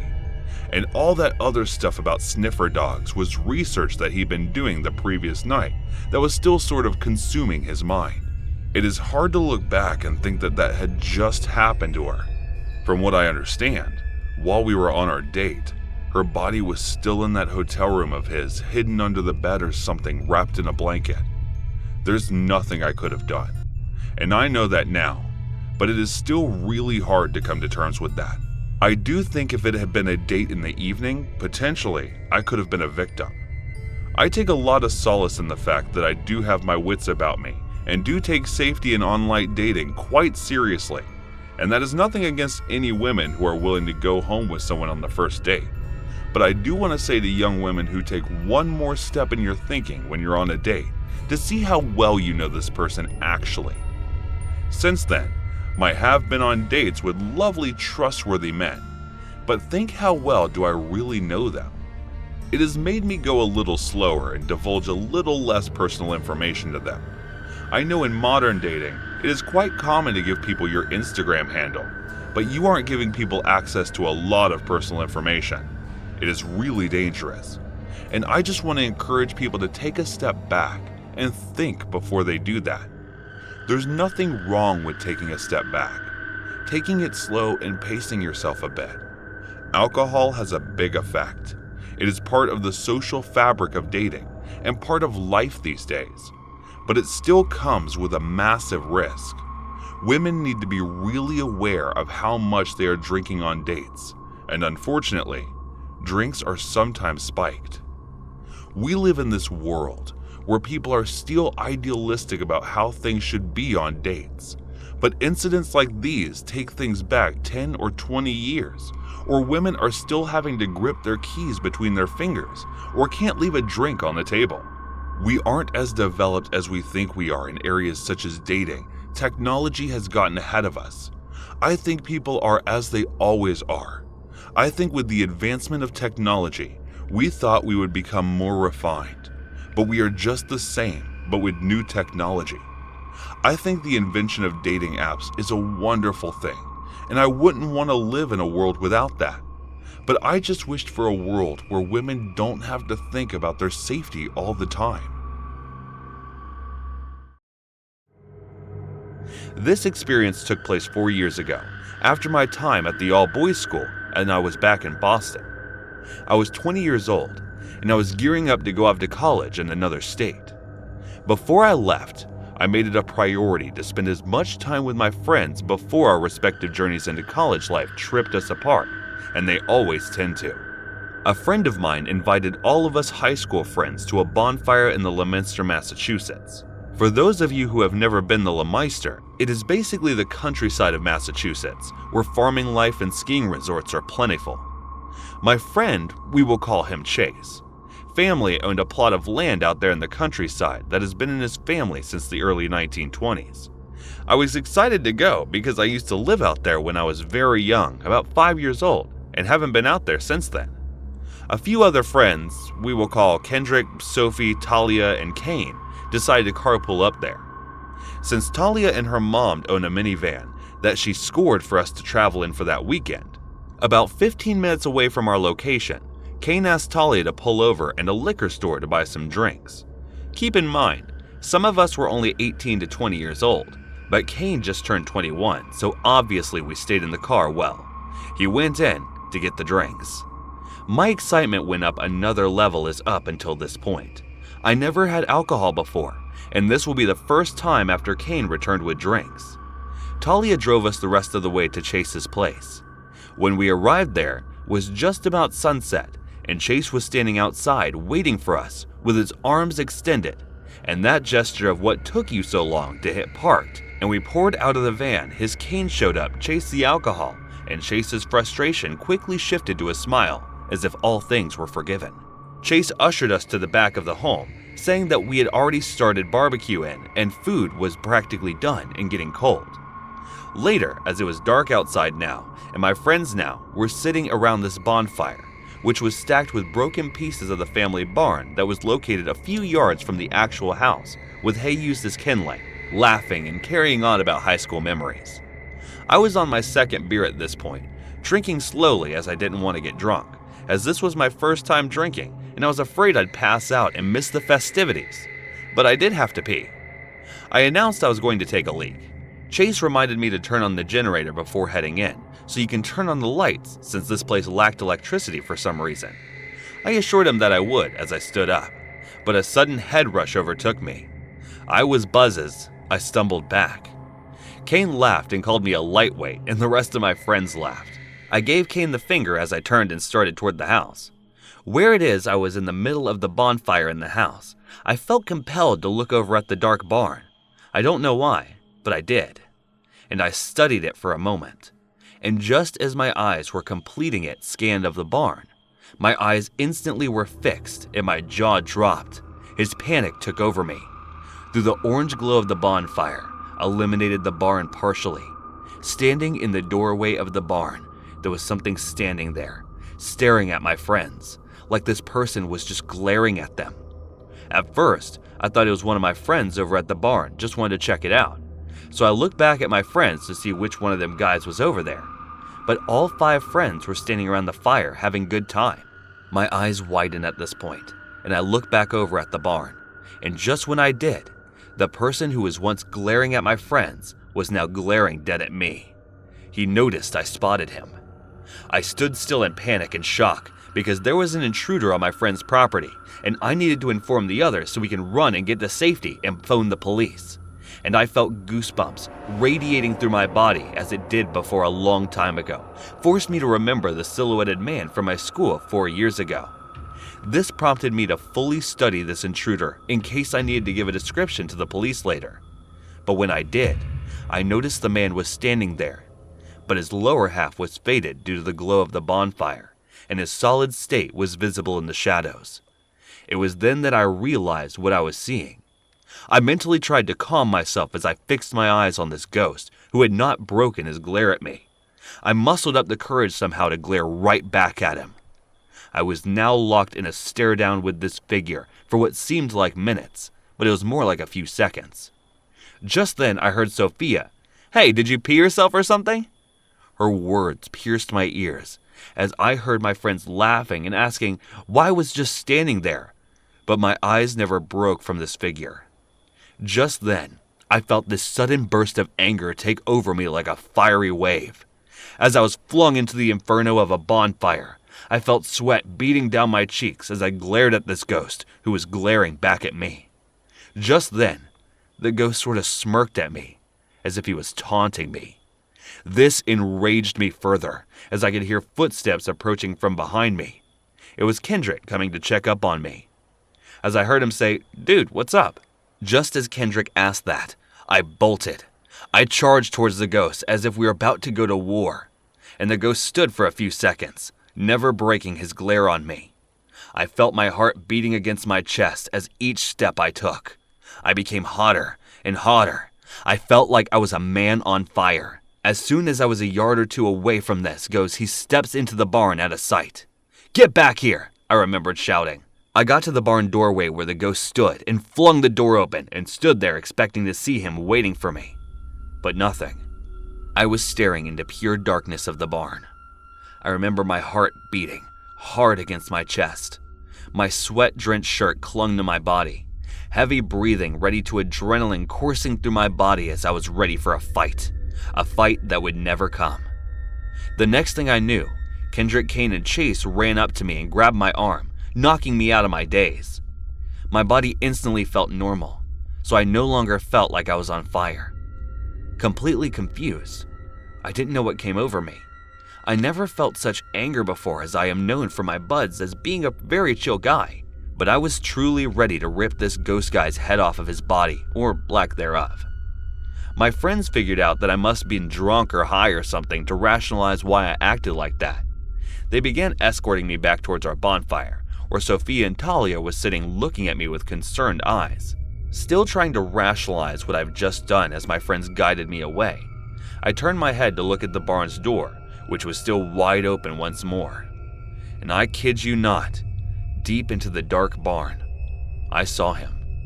More specifically, I saw his floating head as his eyes were staring straight at me with a devilish grin. Nobody, just his head. I turned in face front words as we neared the bonfire, and my friends began to calm me down. Sophie spoke up and asked what happened. I remembered saying nothing, as I didn't want to appear crazier than I just made myself out to be. I had to go take a leak, but I figured that I would just hold it until we went back inside together to prevent myself from acting out like that again. We did eventually return back into the house. I took my leak and ended up passing out on the couch. As far-fetched as the story might sound, trust me, I know it does, but it really happened to me. The fact that I was ready to go to blows with a spirit, absolutely insane. Kane eventually confessed to me a few months ago. Yeah, we do keep in touch that I must have taken his LSD blended drink as we were drinking the same brand of bottled beer, and we were just putting it down randomly and picking up on what we thought was our own beer. We knew that must have been the case, because he didn't feel like the effects of the drink that entire night. But when he saw me act like that, he figured that was the reason why. I honestly don't know if I was drunk or tripping off my friend's LSD, but I truly felt that there was a ghost in that barn taunting me. Angry that Chase took pieces of his barn to burn in our bonfire. That was his way of getting back at us. That was my assumption, of course. I have a few more encounters that I would like to share in time, but this one still gets to me. Robert William Picton and his brother David liked to think of themselves as simple country folk. The pair owned a small suburban farm in West Canada, about 7 miles east of Vancouver, and for many years they made a meager living in selling their produce over in the big city. For a long time, the brothers seemed perfectly content to live the quiet life of a farmer. But sometime in the mid-90s, the Picton brothers seemed to tire of country living. They began to seriously neglect the farm's operations, which had a devastating effect on their productivity. Robert in particular began to have bizarre mood swings, and his behavior around the farm grew steadily more concerning. An employee of the Pistons named Bill Hiscox said Robert used to be a pretty quiet guy, but the strange new personality frightened the farm workers. Bill also mentioned that the farm became a creepy-looking place over time, but then he needed the money too much to put in his notice. But instead of knuckling down and getting the farm's operations in order, they thought at the scheme to fund what would become an interestingly wild lifestyle. In 1996, the brothers registered a non-profit charity with the Canadian government named the Piggy Palace Good Time Society. In their mission statement, they claim to organize, coordinate, manage, and operate special events, functions, dances, shows, and exhibitions on behalf of service organizations, sports organizations, and other worthy groups. The Canadian government then approved the payment of a grant to the Piggy Palace, Good Time Society, and Robert and David were flushed with free government money. Then instead of using the cash to help or the groups, as they put it, they used it to throw wild parties in a converted slaughterhouse that sat on the property. These parties were attended by none other than the local chapter of the Hells Angels, along with scores of Vancouver escorts, and were known to attract as many as 2,000 people at a time. But it seems that the Pickton is party going a little too wild, and on March 23, 1997, Robert Pickton was arrested by Vancouver Police Department on charges of attempted murder. The alleged victim was an escort named Wendy Lynn I. Settler, who had been stabbed several times during an altercation which occurred at one of their many charitable events. Pickton insisted the stabbings were in self-defense after when they attacked him with a broken bottle, the claim he could back up since he also walked away from the confrontation with serious injuries. But Wendy had a different story entirely, asserting that she had not only attacked Robert after he had attempted to handcuff and kidnap her. Not only has she managed to escape the handcuff attempt, she also disarmed Robert of the knife he was threatening with, which is what she then used to inflict the wounds that sent him to the hospital. Despite the obvious indications of Robert's insidious predatory nature, the fact that both had wounds meant the police and judicial officials alike believed it was nothing more than a tit-for-tat lover's tiff that happened to turn bloody. And on January of 1998, the charges were dismissed. But the negative press forced the brothers to shut down the Piggy Palace Good Time Society after its non-profit status was removed after a federal financial committee was unable to procure financial statements. Its fraud zoning violations and the botched biker parties weren't the only thing that the Pickton brothers were up to, and farm worker Bill Hiscox had begun to notice something chilling. Over the years, Bill had noticed that many of the young ladies who visited the farm seemed to vanish. They'd walk down the driveway of the farmhouse all smiles and sunshine, asking for a job or if they could pick fruit or if they could feed the pigs. Robert Pickton would smile back, say, "Sure, why not?" and invite them inside the bill. Notice that despite lots of young women walking into the farmhouse, not many of them seemed to come out again. Over time, Bill began to seriously worry about what was going on in the Pickens farmhouse. He'd have to wait 4 long years to get any answer, and when he did, they only confirmed his worst fears. On February 6, 2002, Vancouver police executed a search warrant for illegal firearms at Pickens Farm, who were rumored to be engaging in weapons trafficking in partnership with the Hells Angels motorcycle gang.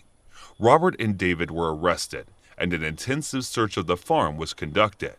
The cops were only looking for unlicensed rivals and signs of illegal automatic conversion, but instead, they discovered something far more disturbing. Based on their grim new discovery, police quickly obtained a second warrant to search the farm and congealed problems with officers from the British Columbia Missing Women's investigation.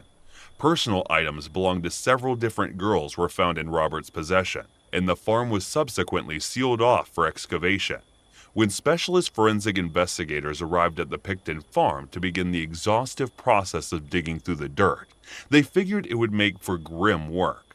But they couldn't have imagined the sheer scale of Robert's evil, which would only be evidence in the number of bodies they found. Police were slow to release information to the public, but on February 22nd, Robert was arrested and charged with the murders of Serene Abbott Way and Monica Wilson. 6 weeks later, 3 more charges were added for the murders of Jacqueline McDonald Diane Rock and Heather Bottomley. A 6th charge for the murder of Andrea Joss Berry was laid on April 9th, followed shortly by the 7th for Brenda Wolfe in September. 4 more charges were added with another 4 murder charges laid on October 3rd, which brought the total number of homicides to 15. Then on May 26, 2005, 12 more charges were laid against Pickton for the killing of a dozen more women, bringing the total number of first-degree murder charges to 27. It was the largest investigation of any serial killer in Canadian history, costing more than 70 million Canadian dollars by the end of 2003, and was partly so expensive because of the process of forensic analysis, and victim identification was so difficult and drawn out. Many of the bodies had been underground for years, exposed to the raw earth, anonymous necrophilia, creepy crawlies. Other corpses were fed to the collection of pigs that depicted inns. Kept the fact that such a neglected farm had such fat, well-fed pigs speaks of what a prolific killer Robert was. This meant that some bodies were simply impossible to identify without the use of complex and expensive methods. For example, During the early days of the excavations, forensic anthropologists brought in some seriously heavy equipment, including 250-foot flat conveyor belts and soil sifters to find traces of human remains. But still, even after hundreds and hundreds of man-hours were poured into the excavation, it's not entirely clear just how many women Robert Pickton really killed. Despite being officially convicted of 6 murders, some believe Pickton could be behind the deaths of up to 49 other young women. What's more, there's evidence that Pickton's depravity extended far beyond simple murder.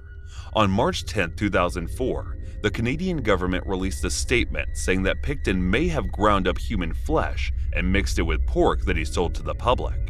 This was followed by the British Columbian Health Authority issuing a warning, confirming that their concerns were warranted.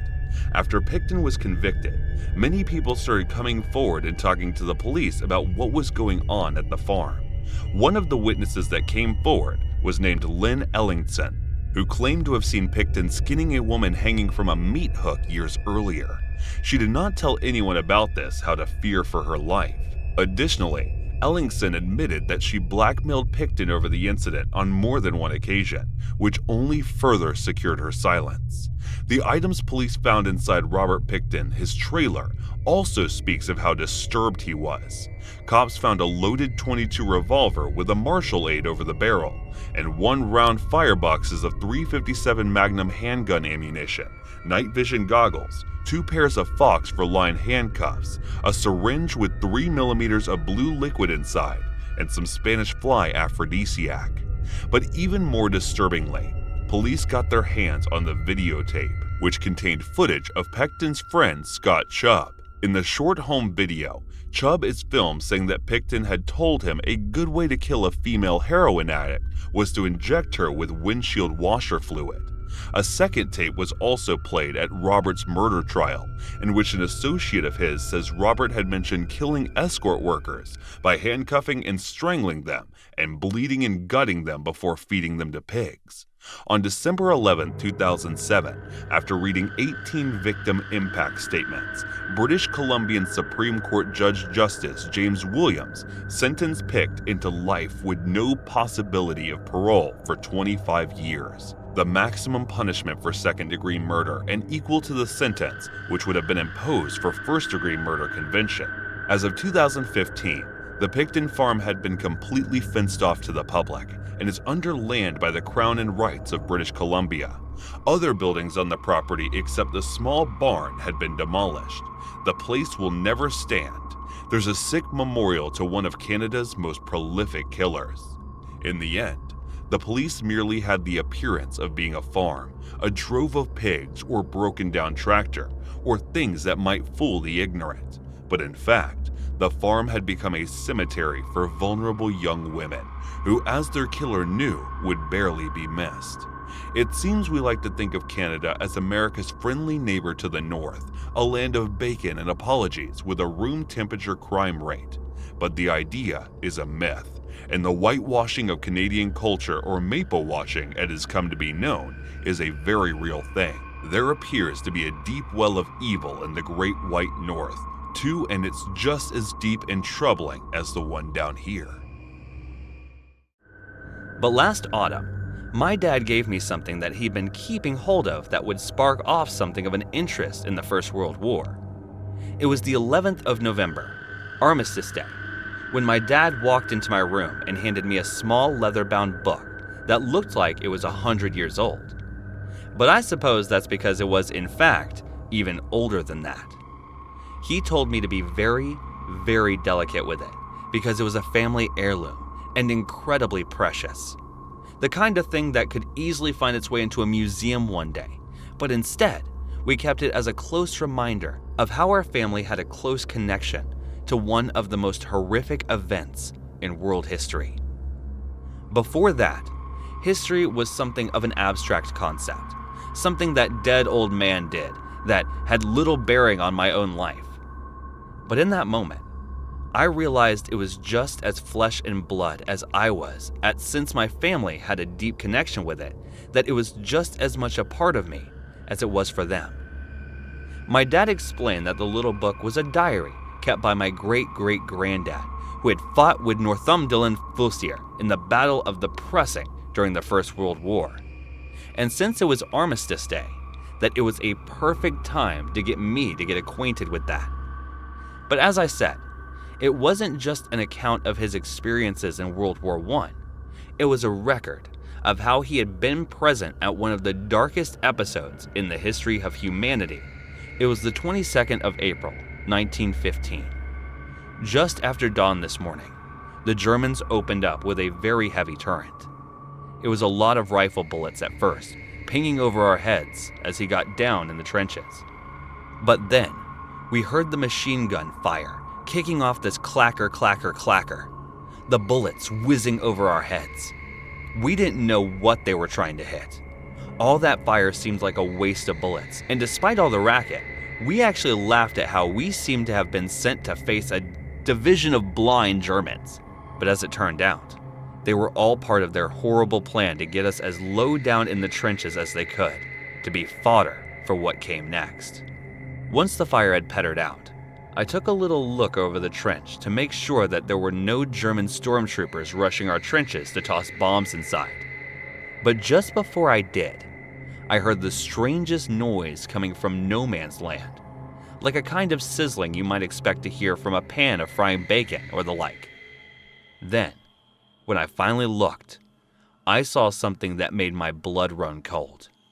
It was like a yellowy green wall of mist approaching our position, thick and heavy, almost clinging to the ground, had rolled across. And it was ginormous, at least 20 feet up in the air. I really do mean it was like a great wall approaching us. There was absolutely no escaping it. We had no earthly idea what it was that was approaching us, but it put the fear of God into us regardless. And it began to roll over us. That's when men started to choke. I started coughing and sputtering, this thick, mucousy saliva cascading from our lips, my eyes burning, and my nostrils did to any bit of exposed fleshy skin the stuff touched turned to burn horribly. I didn't quite see it at the time, but some men tried to escape the cloud of death by lying down in the trenches, which was definitely not the right thing to do, as it was heavier than air and concentrated near the ground. Those who tried that were suffocated, where they lay snuffed out, something we had absolutely no understanding of. We had no form protection from it. All we could really do was wet out handkerchiefs in the muddy water at the bottom of the trench and put it over our mouths, same as you do to stop yourself from inhaling smoke. We were ordered to hold her position at first, but after a few minutes, even the officers and other parts of the trench more badly hit than us started to run from the gas. In the end, we had escaped the trenches and ran back towards the mine and road. There you could see these chaps just laying there, gasping for breath, and they were dying in one of the worst ways imaginable. But worse for us was that we had absolutely no idea how to alleviate their suffering. It was so confusing that one of our sergeants took this big jar of Vaseline and started applying it inside the throats of some of these poor young blokes. It didn't help, of course, but I think the point was to help him feel like he was doing something, anything, to help the poor buggers. And my God, the state of them that were swelling up, swelling and changing colors. They asphyxiated on their own lung fluid, just rows and rows of men, turning purple and blue. Before they died, some others that had only breath and a little were desperately trying to drink muddy water from ditches at the side of the road. That didn't do them any good. It just made them sicker. Our eyes were streaming with tears, burning like the devil. But luckily for me, I could still see. There was nothing we could do for those that were blinded, but they needed some kind of comfort. Something to at least give them an idea that their wounds couldn't be treated. All we had were rows of bandages from our first aid kit, which we carried in the corner of our tunic. So we unrolled the bandages and wrapped them around the heads of those that were blinded. Before we marched back towards a plan for treatment, I was put at the head of the column of 10 or 12 blind men, each with a hand on their shoulder of the man in front. Or you could see around you was columns of blind men being led back from the front lines. It was truly haunting. But perhaps the most haunting part was that on our way back, we marched near the riverbank. It was there that I saw hundreds of bodies floating in the water. Men had gone down into the river, trying to drink the water to soothe the burning in their throats. Then they died in the water because of the bloating effect of the gas. They just floated up to the surface and started floating downstream. It was a river of bodies, and it's an image I don't think I'll ever forget as long as I live. I have to go roll call soon to see just how many are left, but I don't think there are many at all. God help those of us that are well enough to carry on the fight, because I know we'll have to face this news and terrible threat again, and soon. That's all there is in that particular section of his diary regarding the Battle of the Pira. But I sat there and read it in one more sitting, totally engrossed. I had no idea I had a family member that had been involved in something so utterly terrifying, something that I think would have driven me mad if I had been forced to witness it. Reading that diary was more terrifying than any Stephen King novel I've read, because I know it was real. I know the river bodies was actually a real thing and not drawn from the imagination of some dumb writer.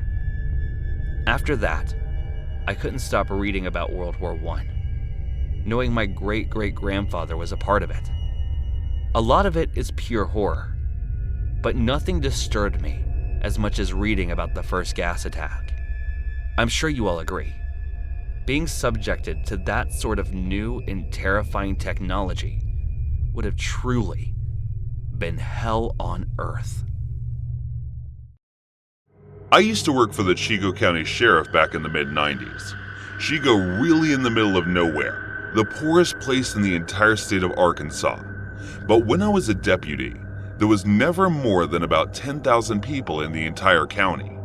It was and still is the kind of place that people drive through without a second thought. But I thought about Chico a whole lot. I think about it every day.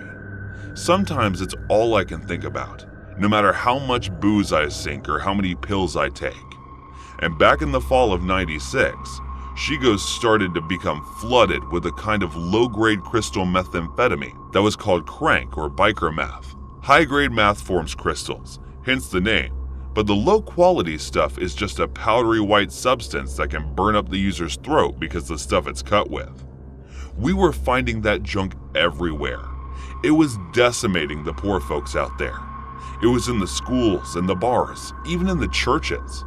We arrested this one kid who'd been awake all weekend and had sat there twitching in the pews until the collection plate came around. Didn't even care that people saw him take the money either, and was too messed up to even have any means of a getaway. Violent crime skyrocketed in the space of about 4 months. Things were getting out of control. We were picking up tweakers from all over that were making pilgrimages to Chico just to spend their money on the cheapest, dirtiest crystal we at the department had ever seen. I put cuffs on guys from Louisiana, Texas, Mississippi, Alabama, even as far away as Indiana. The county sheriff even got a call from the governor, who demanded something be done about it all. And as you can imagine, all that fecal matter rolled straight downhill. But we had no idea where this stuff was coming from. Anyone we picked up for selling wouldn't talk about who they got it from, no matter what we threatened them with.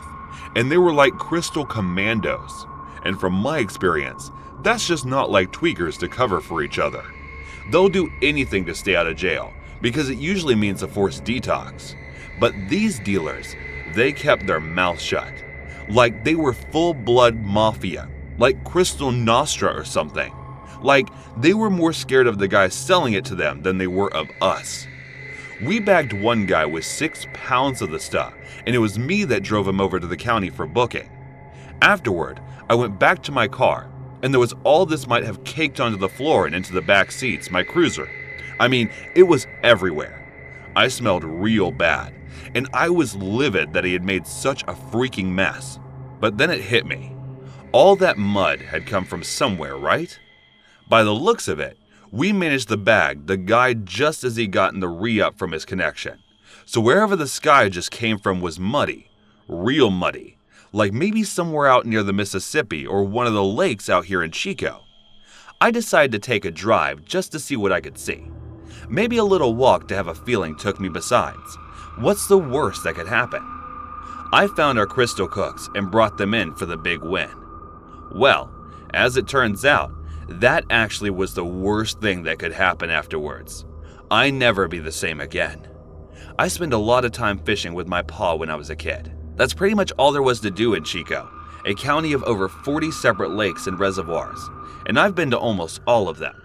Most of the shorelines are shale or sandy soil, but one particular shoreline is pure mud when you're going to lose your shoes in if you don't have the foresight to wear rubber boots. And it has the infinitely creative but descriptive name of Mud Lake. And it was Mud Lake that I decided to take a drive to that afternoon. The lake itself isn't too popular with fishermen, not unless you're looking for some monster catfish, and those things can be much more trouble than they're worth reel in, so has some trace in the edge of his own foot. I thought it was pretty strange to see a trail of smoke wafting up through some trees around the other side. I mean, was faint, real faint, and maybe if the wind had been blowing just a little, I didn't never seen it at all. But it was eerily still that day and just as quiet. It took me about 20 to 30 minutes of walking, but I traced the edge of the lake, right around to the rough area, could see the smoke. The closer I got to the source, the more I began to smell this disgusting, putrid stench, almost like a mix of rotten eggs and cat urine. I almost noticed that patches of what would have otherwise been healthy plant life had started to die, like whatever I was closing in on was death itself. How no life could survive near it.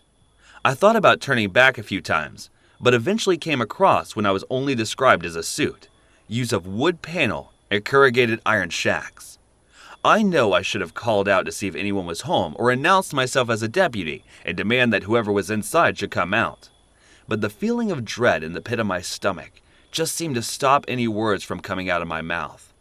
Cops don't go by the book all the time, especially not small-town deputies like me. Besides, I couldn't hear anything coming from inside any of the shacks, and aside from the small campfire burning in a clearing between the shacks, there were little signs of human inhabitation. See, I push open the door to one of the shacks with my .44 drawn, and immediately recoil at the fumes that come out. And never actually seen a working meth lab before, but I didn't need any narcotic expert to tell me that's exactly what I'd just seen.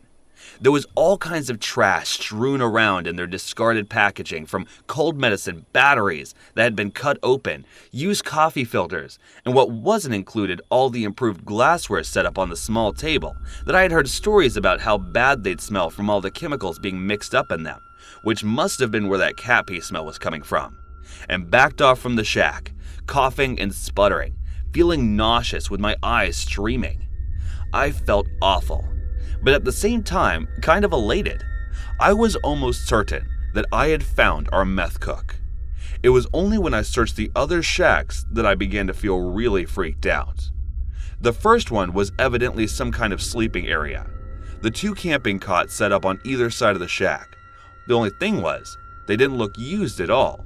They were covered in the same kind of trash that was strewn about the lab shack. Gas canisters, tubes of what looked like rock chemical ingredients. Whoever used those shacks obviously didn't sleep much, if at all. There were also rows of dollar bills all over the place. These guys weren't taking care of the profits at all, it seemed. Either they were making too much money to account for it all, or money just didn't matter to them. And that was a terrifying prospect to me. Whoever was flooding Chico with crank wasn't doing it for the cash. They were doing it for some other reason entirely. But it was the things that were written on the wood wall panels that really got my attention. All kinds of weird phrases and symbols have been scrawled on the walls in what appeared to be black marble pen, stuff in chicken scratch handwriting so bad I could barely make any of the words out that were interspersed with skulls, difficult looking things, and little black stars. I backed out of the second shack and went to check on the third, which was by far the worst one of all. There was another rotten smell coming from behind a flimsy wooden door, but this one was from something very different to a meth lab. And when I peeked inside, I almost puked from how bad it was. Surrounded by yet more piles of trash and money was a big old wooden stake that looked like it had been driven into the ground as deep as it could possibly go, and tied to that wooden stake was the most mutilated dead body I'd ever seen in all my years of police work. Whoever it was had been dead for a while, but they hadn't completely decomposed yet, and there were so many flying insects and maggots crawling all over their face and body that at first it kind of looked like they were moving. I'm not sure how much damage had been inflicted while they were still alive, and I pray that most of the mutilation had been done post-mortem, but the look of agony of the corpse's face made that almost impossible to imagine. The poor saw that had been tied to that stake had been scalped, had one of their eyes removed, had teeth pulled, fingers cut off with the stumps looking like they'd been cauterized to stop them from bleeding too much. There was deep, dark-looking patterns of cuts across their face that suggested that they'd been carved up in a kind of ritualistic way while they were still alive. The same kind of black burn marks on their finger stumps were present on the torso and thighs, to looking almost like cigarette burns, but like they'd been inflicted by something bigger. There were many other wounds on the body that would have required a coroner to really be able to tell how they were inflicted. But one thing was clear to me. Whoever this was had been tortured, maybe even to death. Then read his "I'm about to turn around the head" back to my cruiser and radio the whole thing in. I hear something moving through the trees behind me. I spin around to see the filthiest backwoods monster I'd ever seen, just walking through the trees in nothing but boots, a pair of urine-stained white briefs, a shin holster with what looked like a hunting knife tucked into it, and a gas mask. He had some kind of AR variant slung over his shoulder too, but luckily I had my .44 trained on him before he could react and reach for it. I told him not to move, right, put it down, and at first he starts raising his hands nice and slow. All I could see of his face was the cold dead gaze that stared back at me through the misty clear plastic eye holes of his gas mask. There was just nothing behind them, like they were a doll's eyes or something alive but non-alive. Man, I heard something move behind me, and I figured it must have been his partner or whoever the second camping cot belonged to. And for just a second, I was dumb enough to give this guy my back out of fear that his partner was trying to sneak up on me. But it must have been a possum or something running through the woods, because there was nothing there when I turned. And by the time I looked back, the guy in the gas mask was unsoldering his rifle and preparing the fire. I let off 3 shots at him, and I'm pretty sure I missed every one. In return, he let off an automatic burst of his rifle that ripped up the shacks behind me, and somehow, either from the poor vision of his mask or the recoil of the rifle, managed to miss me to Nixon, I know. I'm running through the trees, trying to see the trunks cover in between, looking for a solid position to return fire.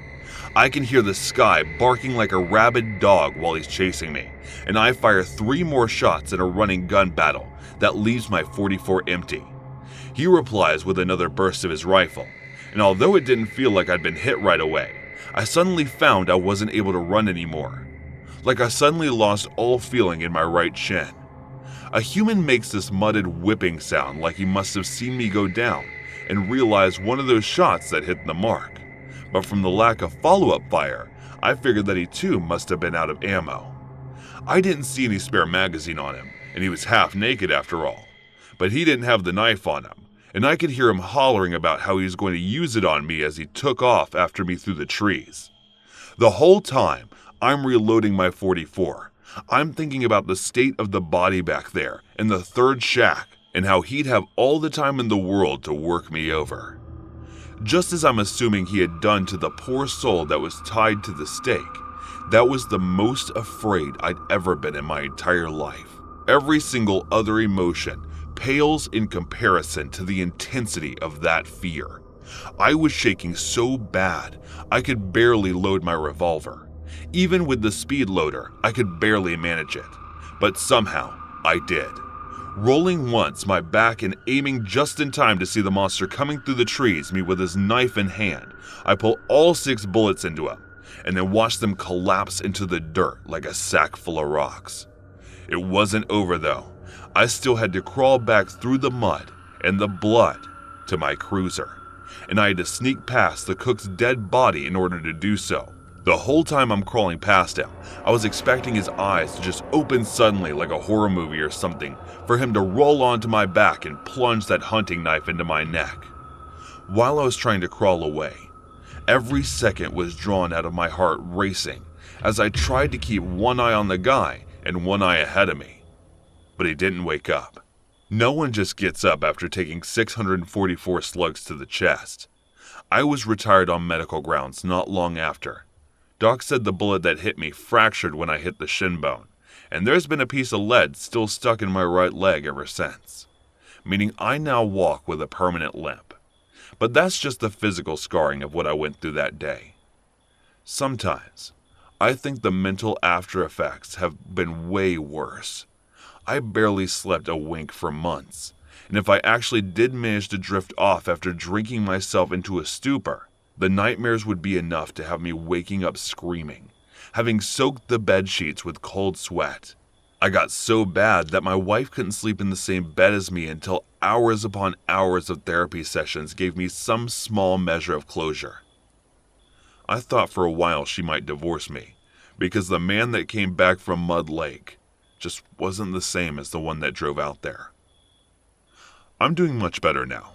Me and the wife are still strong together, and we live down in Florida quite comfortably thanks for the compensation I got from the government.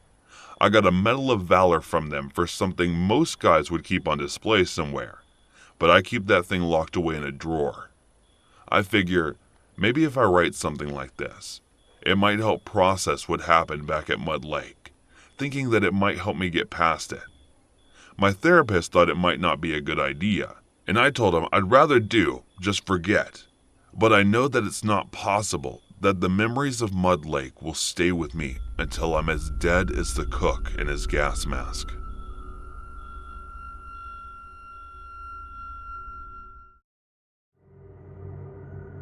Everybody is familiar with the curse of La Llorona, but only a few know about the curse of Dahlia.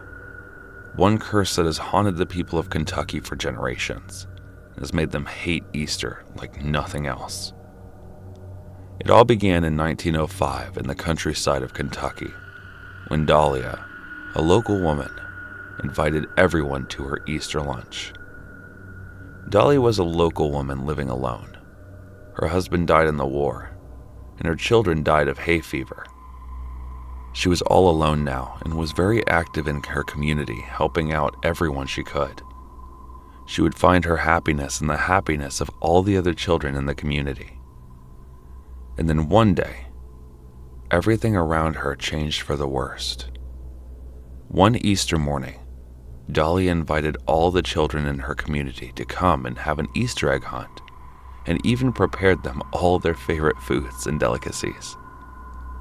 After doing the Easter egg hunting, she called all the children for the Thanksgiving lunch. Their parents were very well acquainted with Dahlia, and everyone trusted her. So they all trusted her and sent their kids. The community had little over 20 kids in the community, and everyone was equally loved and cared for by Dahlia. Every single child had something they loved on the table, made especially for them. They all started the lunch, and it all went pretty great. The evening was set, and the Easter party was finished. Everyone thanked Dahlia and went back to their homes. Even the parent thanked Dahlia for taking such good care of their children. The whole town went back to sleep on that Easter night. It was around 1 a.m. of the same night, and there was an eerie night silence felt all over the town.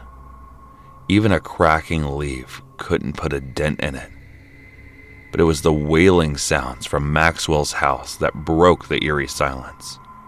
It was their son, Theodore. The blood was profusely dripping out of his mouth, and he died choking on it. Their neighbors rushed to help them, when another house in the neighborhood woke up to a wailing parent, and then it started. The whole town was filled with nothing but wailing sounds, and it was one of the worst things one could have encountered at that time. The whole neighborhood was in a rush of emergency and despair, as one by one, All the children in the neighborhood were dying.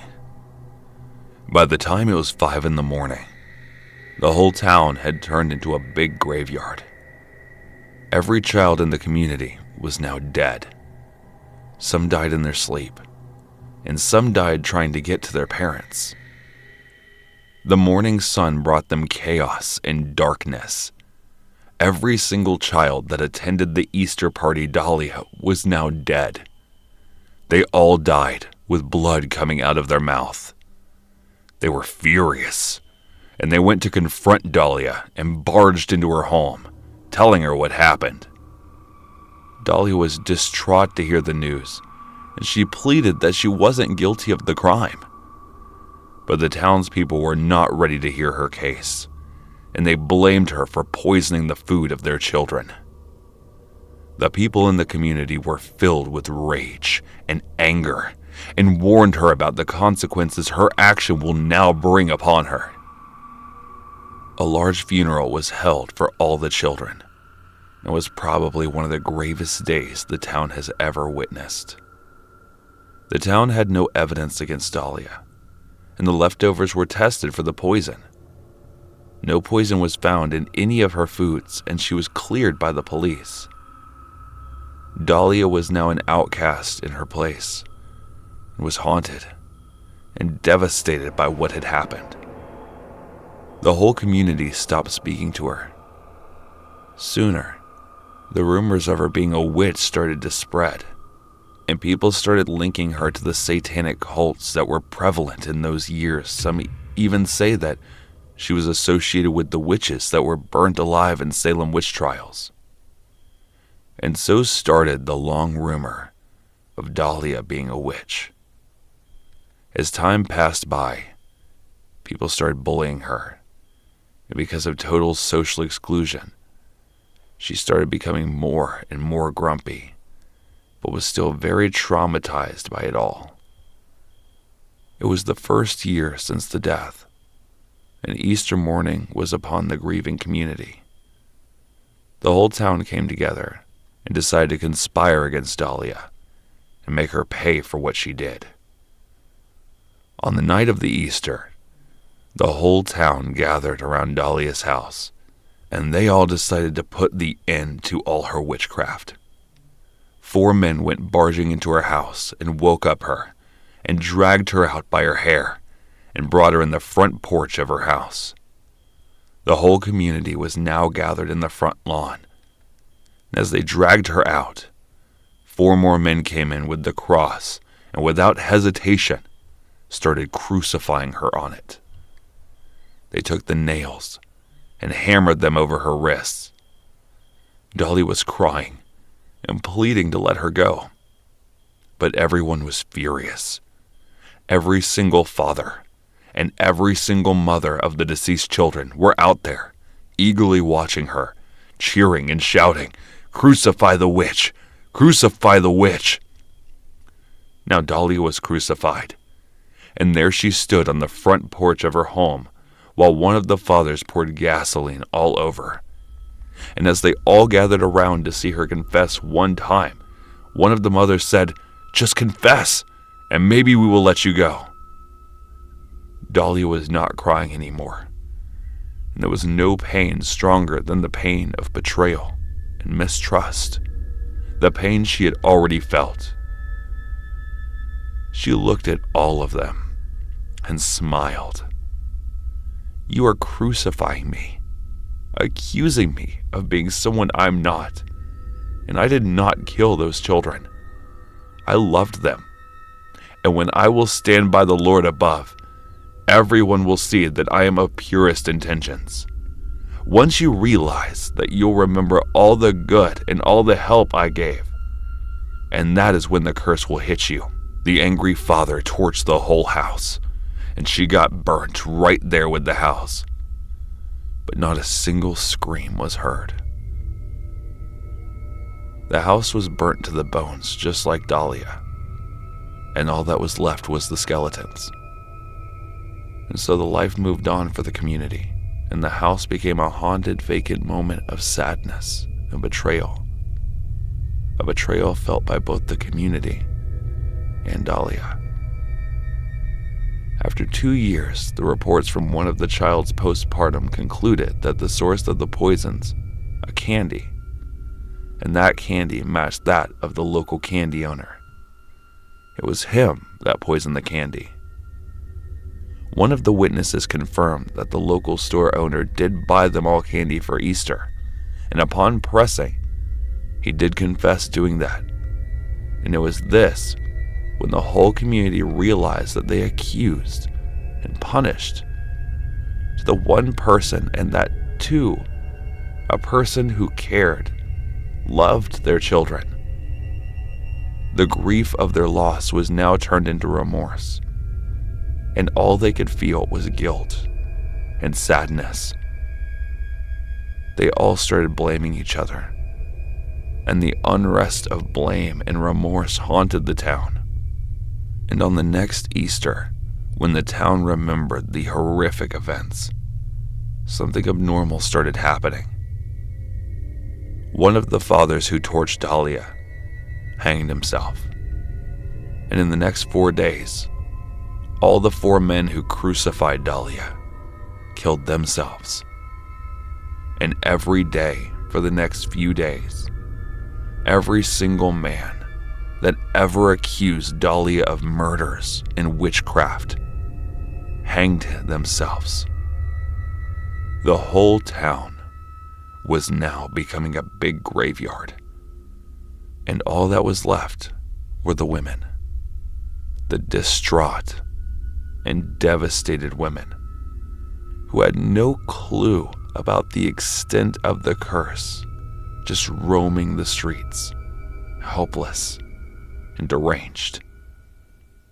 The whole town was rendered empty when the psychiatric institution heard of the town, and all the women were admitted. Along the time, all of these women died, except Miss Hopkins. Miss Hopkins was the local nurse in her time, and she was the one who first talked about the curse. The relevance or presence of the curse of Dahlia is still a big question in the town, but the records and history do suggest that something paranormal was afoot there. It was an early Easter morning at David's household. People were getting ready to have a gathering at their homes, and kids were especially excited for the Easter festivities to begin. Aunt Genuine had set up a table for all the kids. The eggs were all assembled there, and the paints were all set. She was ready to sit with the children and paint the eggs however they liked. She was looking forward to all the different ideas the kids in the house would share with her. Paul and Cliff were already out and arranging the whole barbecue and a little PlayStation for the kids that were going to arrive. Georgina was busy preparing all the food and arranging the snacks and drinks. Malcolm, who also was the youngest of the 3 brothers, didn't arrive yet. He was a detective. The David family in the suburban of New York was an upbeat big joint family of 3 brothers and their family, and the house was always filled with the noises of children. The suburban American lifestyle that everybody wanted, their end goal to be, was achieved by the Davids. Malcolm was the youngest. He was the detective at the local police department, and the other was Paul David. He was a stockbroker at the New York Stock Exchange. And then there was Cliff David, the investment banker. So as far as the career choices of Davids go, Paul and Cliff were bringing in a whole lot of money, and that was the initial reason they got to move out to the suburbia. Aunt Genuine was their only sister, and probably was the kindest of all. She was a teacher at a local school, and was highly regarded in the community due to her behavior. David was highly regarded in the area, and even helped out everyone when they got the chance. It was rare for someone in their position to be this kind, and people around them were happy. Paul and Cliff both had their children, and were both divorced. They got custody of the children, and some even say that it was Cliff who run some contacts to win the custody. But nothing bad was said about them, because of their kindness and constant help they gave the community. They were holding the annual Easter egg hunting in their backyard and were very excited about it. A lot of children from the local community were there, and they were all excited to see all the fun activities that David had for them. All the kids that entered were provided a bib to keep things running smoothly. A big lunch for everyone in town was arranged, and everyone mingled and talked about anything and everything. A whole lot of kids were found egg hunting and were enjoying the event. The whole Easter went up smoothly, and then later on, when all the kids were called into the front gate, a number of them lined up with all the eggs they had found. Every single kid was there. But there was no sign of Paul's son and Cliff's son. They went to look for them, as they thought they might have been doing the egg hunting still. They looked everywhere. There was no sign of both the boys in the radius of the event. They decided to call the police, and the event was brought to a halt. Every guest was thoroughly questioned, and no one knew anything about the boys. The police were scared about losing light, and they know that once it got dark, it would become difficult to find the children. Then, one of the kids that were egg hunting with the boys told what happened, and he told the police that a big rabbit took both the boys with them. Malcolm decided to take the lead on the case and officially declared it the case of kidnapping. He knew that every moment is precious, so he put on a call for search and issued a judge-signed an order to search the area under the radius of 10 kilometers, and even to cease and arrest anyone dressed in a rabbit suit. And there were a lot of people who were dressed as a rabbit, and the closest was the local boy who was dressing up as the rabbit in their party. Malcolm started to interrogate him, and the boy explained that how could have he kidnapped the boys if he was right here at the party? By logic, Malcolm agreed. The boy then acknowledged Malcolm and the tense situation he was in. Paul and Cliff were both keeping this under the house for now, and they didn't want in any way to get the press involved, so they kept checking in with Malcolm on the process. Search team had no update, and the forest area was being searched down by everyone in town. Paul didn't want his wife to get involved, so he never told her about the kidnapping. Cliff, on the other hand, decided to call in the wife. She was scared and angry and pleaded for Malcolm to find them soon. Malcolm was losing light, so he called in reinforcements and decided to do an air search over the forest. The search was now unsuccessful. It started raining. The helicopter was called off, and the forest was now getting denser and darker to search in. The search was not being held off. Everyone out of their town they're willing to look for the kids regardless of the weather. And now, as the time was moving forward, the search was put on hold. Everyone returned from their search in the forest.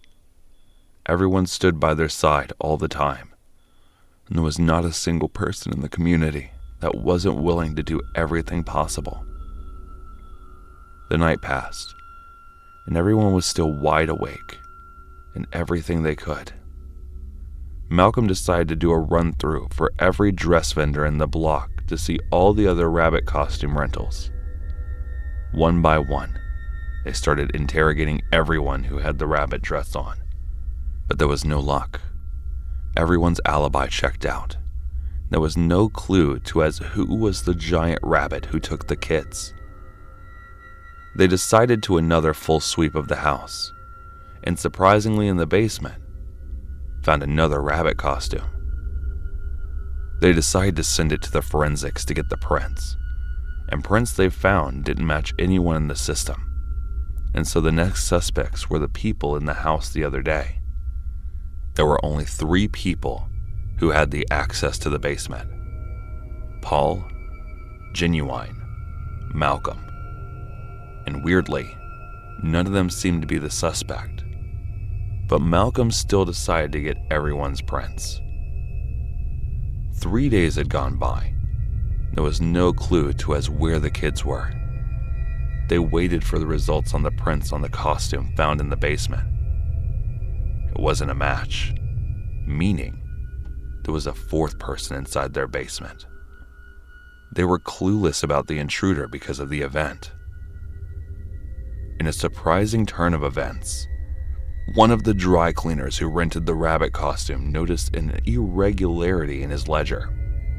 He said that the guy who was the Easter rabbit at David's party had rented out 2 different costumes. Malcolm showed the photogenic evidence of the costume found in the basement and showed it to the shopkeeper.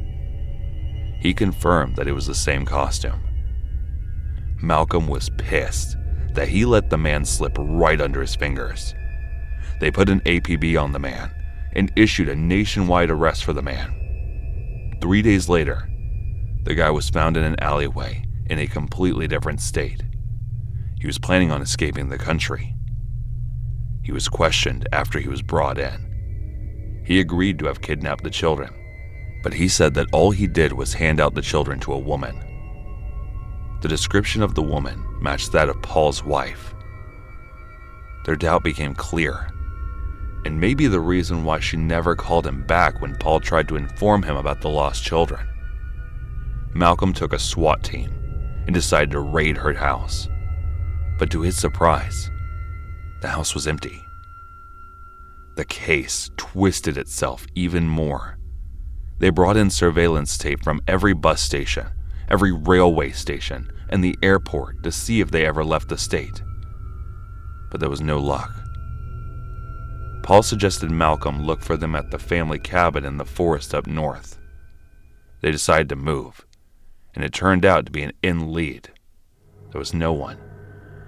But the ash in the fireplace seemed recent, and Malcolm ordered an aerial thermal search of the area to get all sort of heat signature.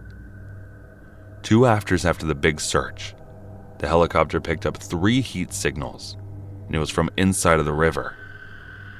Their biggest fear was now coming alive. The rescue team and the paramedics were called.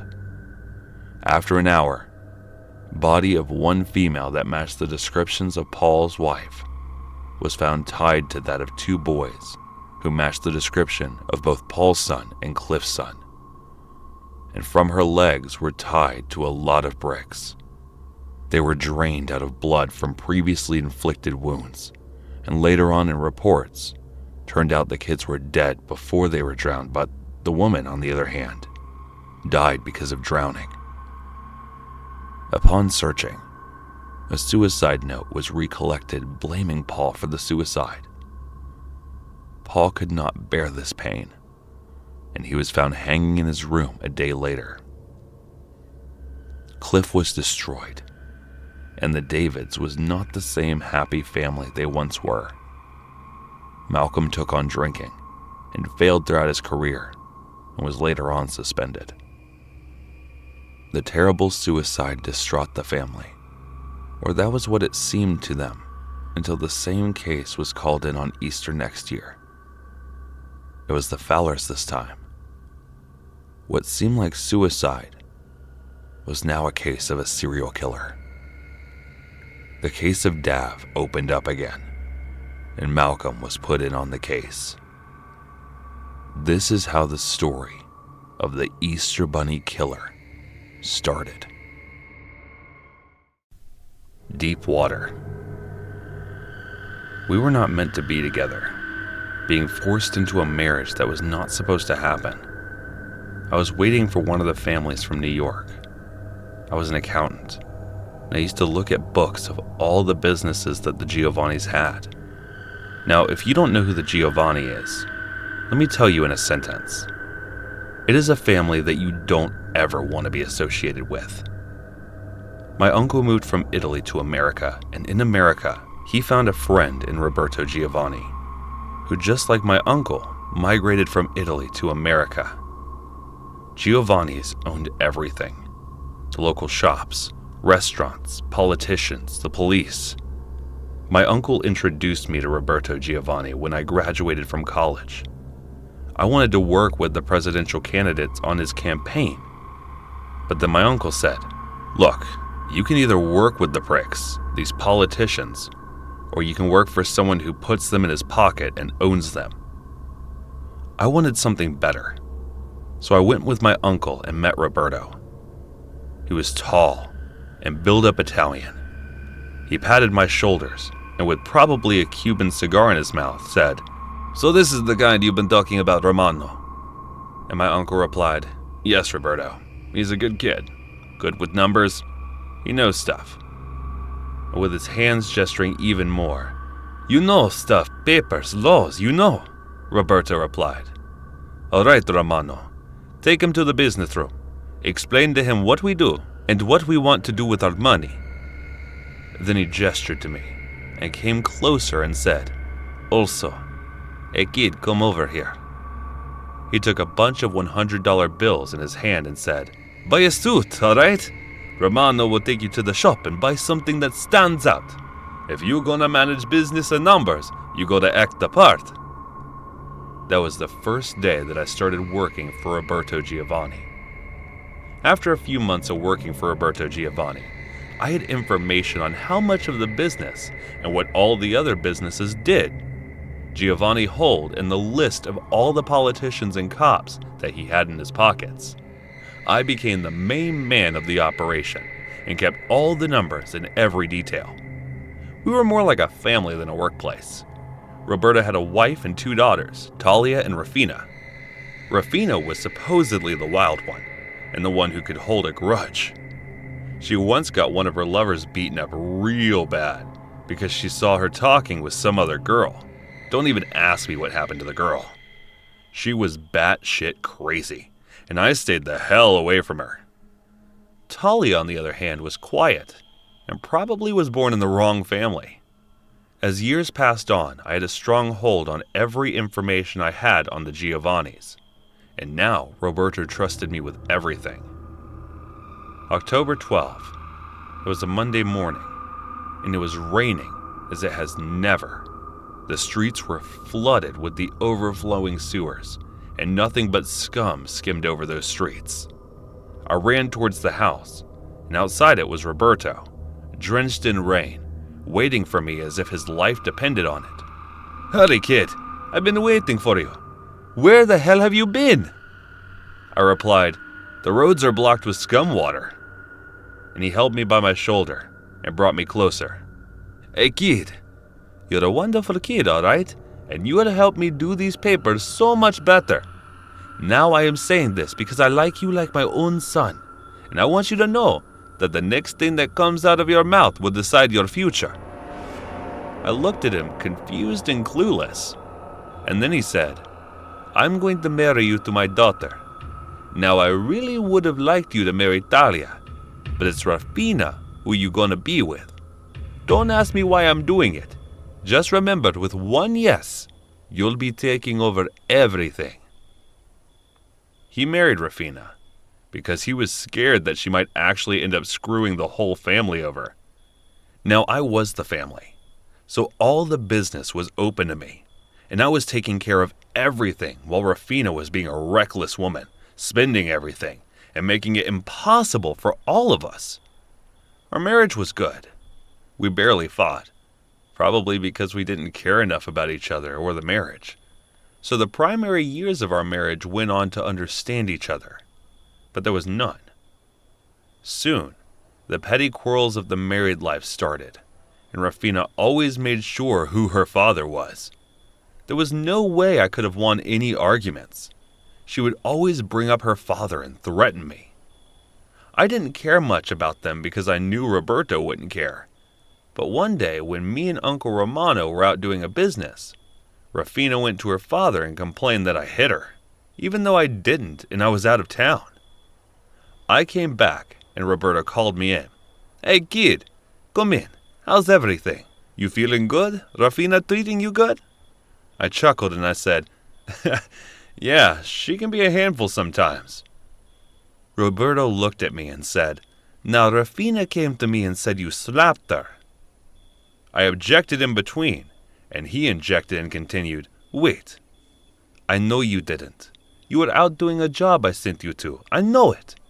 But the thing is, my daughter, she's got the habit of having everything. and now it's too late to correct it.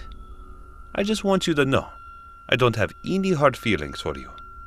I love you, and you're my son, alright? Stop calling me Mr. Giovanni, and call me Dad like Rafia does, okay? Completely confused by this conversation, I started heading back to my home, and I was pretty tired from the trip. When suddenly, one of the goons of Roberto roughed me up. And now the conversation made sense. I went back home with a broken nose and saw Rafina smiling. I looked at her and said, "Glad my broken nose made you smile." I woke up angry. I was pissed about the whole incident, and the incident triggered something in me. There was this sudden desire for revenge that I had.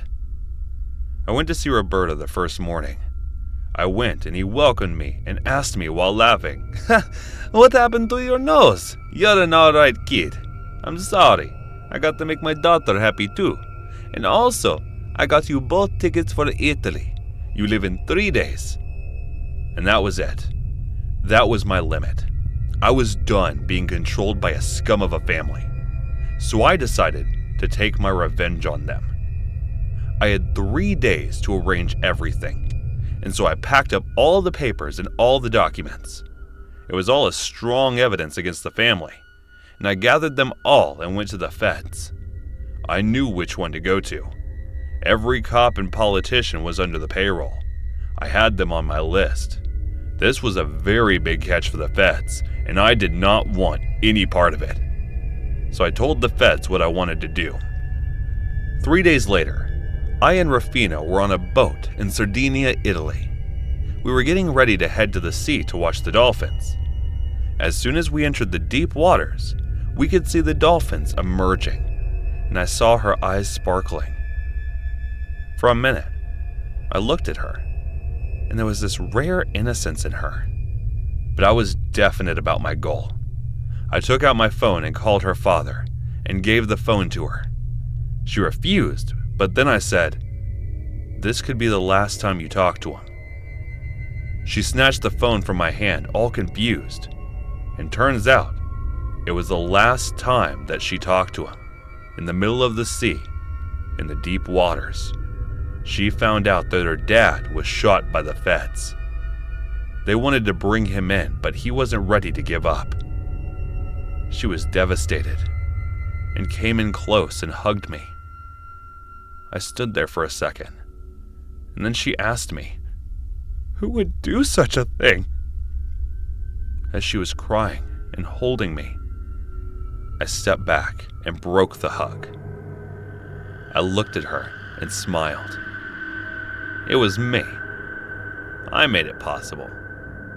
I almost kind of knew the old man would panic, but really, the feds?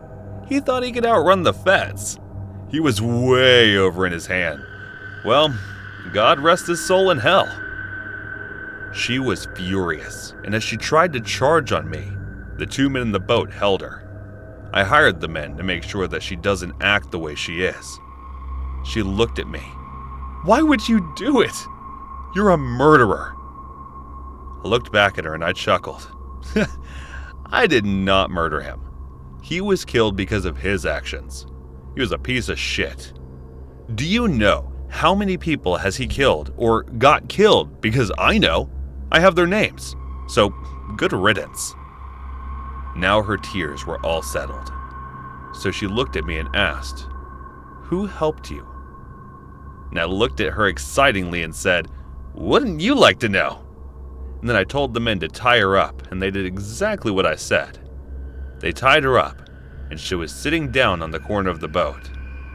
Soon, another boat came in, and we all boarded the other boat. She was still sitting in the corner with her hands tied, and the boat was empty. It was just her, in the middle of the sea, in the deep waters. Now, I could have just killed her, but I wanted her to suffer. The boat had a bottle of water and supply that would last her 2 days. Now I gave her a choice, to come back with me and live like normal people doing normal things, or she can act like the tough gangster daughter she is and try to make out of the place on her own. She was stubborn, so she chose to stay back on the boat on her own. So in a way, I did not kill her. She probably did it herself. I came back a week later and took care of all the legit business Roberto had and married Talia. And for the next few years, enjoyed my life to its full extent. It has been 6 years since that incident, and today, I received a letter in my mailbox, a postcard from Sardinia that said, "Hey, husband." Last year, after a blissful first year of living in a new apartment, all on my own for the first time, a man moved in next door that I will never forget. The layout of the apartment is crucial to understand this incident, so I made a little diagram floor plan taken from the closest thing I could find online and edited. The most important part is that my balcony and his balcony are only partially separated by a wall, and there is a solid 2-foot gap in which you can easily walk from one to the other. For context, I previously had a very lonely woman living next door for the entire first year I lived there, who never crossed this balcony threshold without being explicitly invited. I only throw this in there so you can understand I wasn't previously concerned about someone infiltrating my space.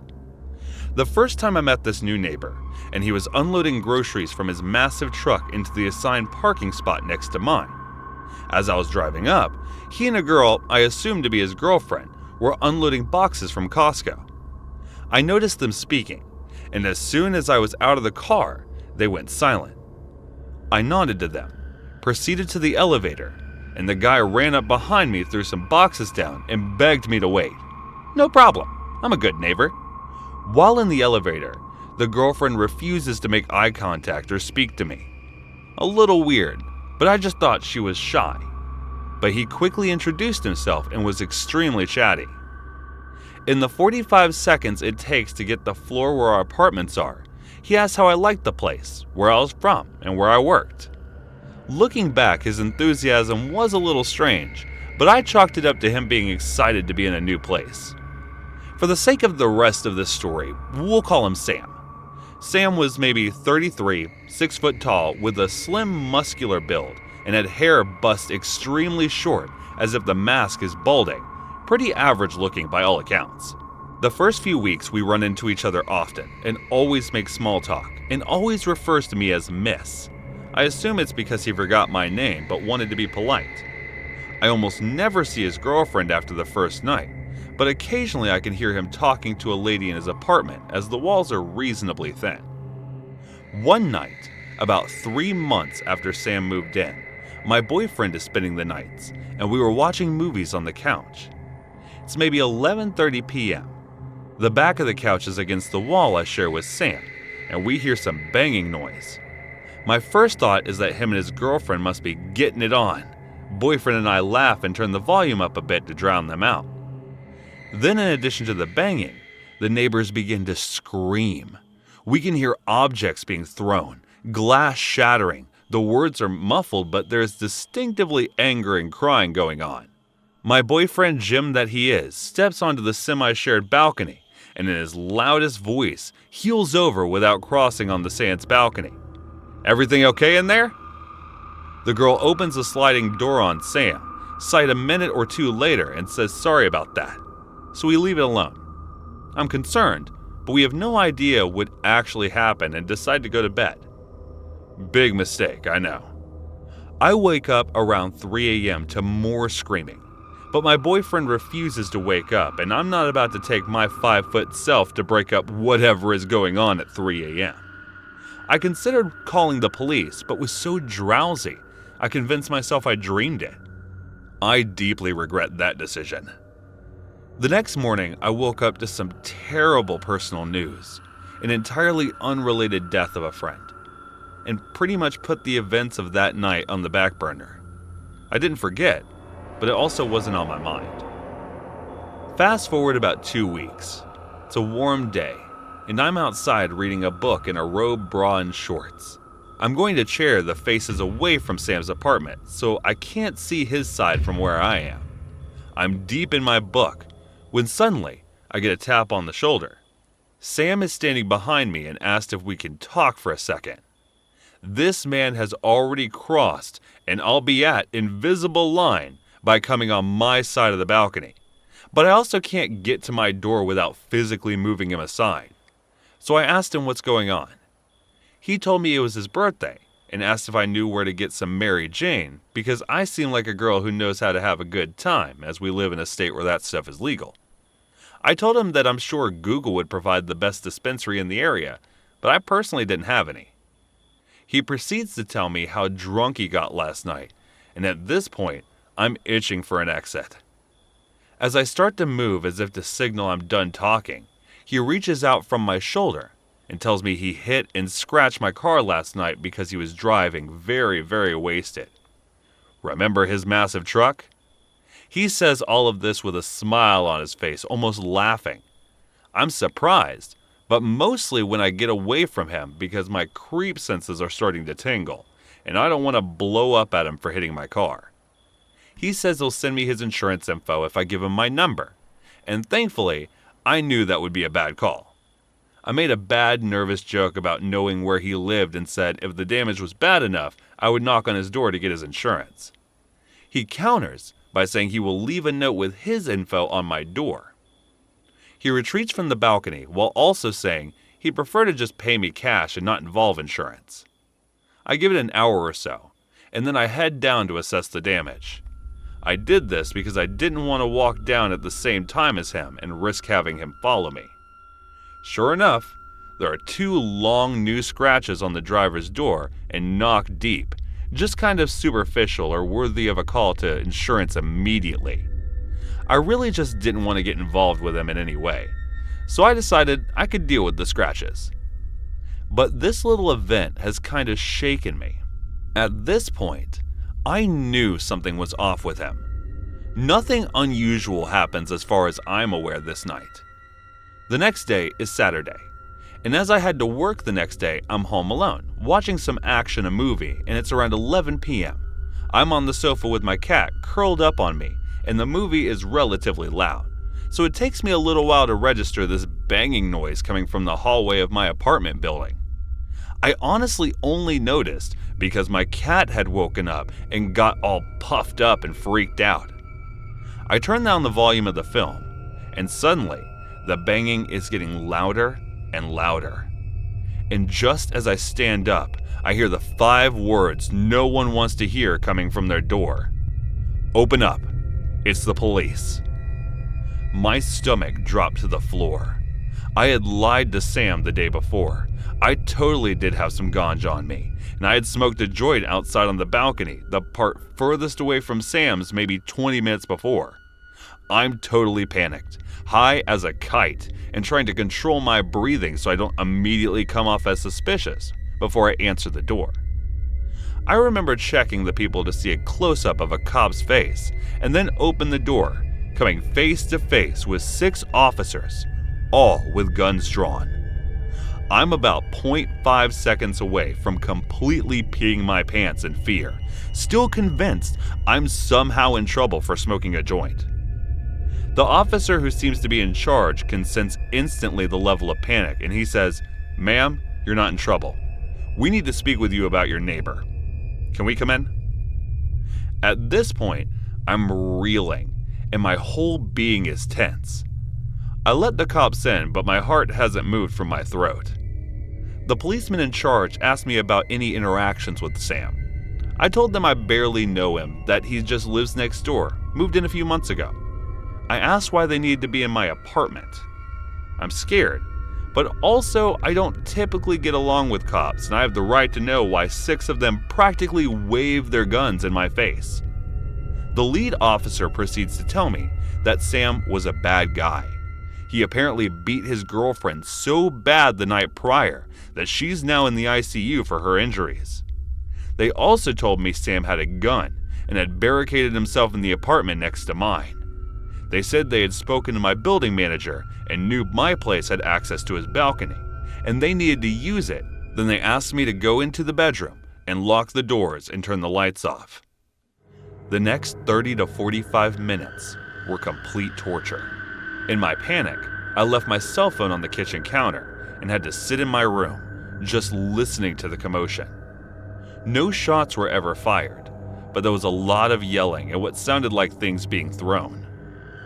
Eventually, after what felt like a lifetime, the main officer knocked on my door and told me that Sam had been arrested and thanked me for letting them use my apartment. They asked me questions for maybe 15 more minutes and left. I wish this is where the story ended. There's a bit more. In the days following Sam's arrest, I became even more panicked about him coming back to the apartment building, worried about retaliation. I hadn't said anything to the police to technically incriminate him. I had proof of nothing except his word that he was the one who scratched my car, but I did tell them about the night my boyfriend and I heard them fight. About 5 days later, Sam reappeared at the building as I was coming home from work one evening. He tried to approach me, but the elevator shut just as he was running to catch it. My whole body got tense, like the feeling when you come this close to getting in a car accident but narrowly avoid it. I stayed off my balcony entirely from this point and always kept the curtains closed. We didn't speak or rarely see each other at all for another few weeks, and then had our final interaction. Sam stopped me in the parking lot one night, running after me as I was about to get on the elevator. He begged me to tell him why I let the cops in that night. I told him the honest truth, but I was stoned, didn't know what to do, and had a bad history with cops. This is all true, and again, I was concerned about him trying to retaliate. He then got pretty upset and kept trying to repeat the question, obviously wanting a different answer. When I couldn't give him one, he then offered me $3,000 to testify as a character witness on his behalf. Because I knew him and knew how he really treated women, I was speechless and very freaked out. He told me his hearing was the next Thursday morning, and he asked if I could show up. I was like a deer frozen in headlights for a moment, and then somehow got out of there after mumbling a string of words that were most likely incoherent. The Wednesday night before his trial, I came home from work and my cat was acting kind of weird, like something had just booked her and her tail was all puffed out. I kind of shook it off, but I noticed through the curtains that there was something taped to the outside of my sliding glass door. Apparently, Sam had left a post-it with his phone number and name, and underneath, "I'm counting on you." Needless to say, I never showed up. I took a photo of the post, had grabbed my cat, locked all of my doors, and stayed at my mom's house for about 5 days after that happened. I did phone the police to let them know he had been on my balcony again, but they never followed up with anything. Eventually, my boyfriend came and went back to my place together. Everything was as it should have been. I never saw Sam again. But a few weeks later, a lady that I'd never seen before was cleaning out his apartment. Maybe a month after that, new people moved in, and things have been normal ever since. I tried calling the police in the county jail to see if he was in lockup again, but no one was able to release information to me. I'm hoping that means he's there. If he did what the police said he did. So to Sam, I will say I'm not really sure what happened. But my biggest regret is not calling the police when I felt like I should have. And my gut and I hope to God I never see you when you get out.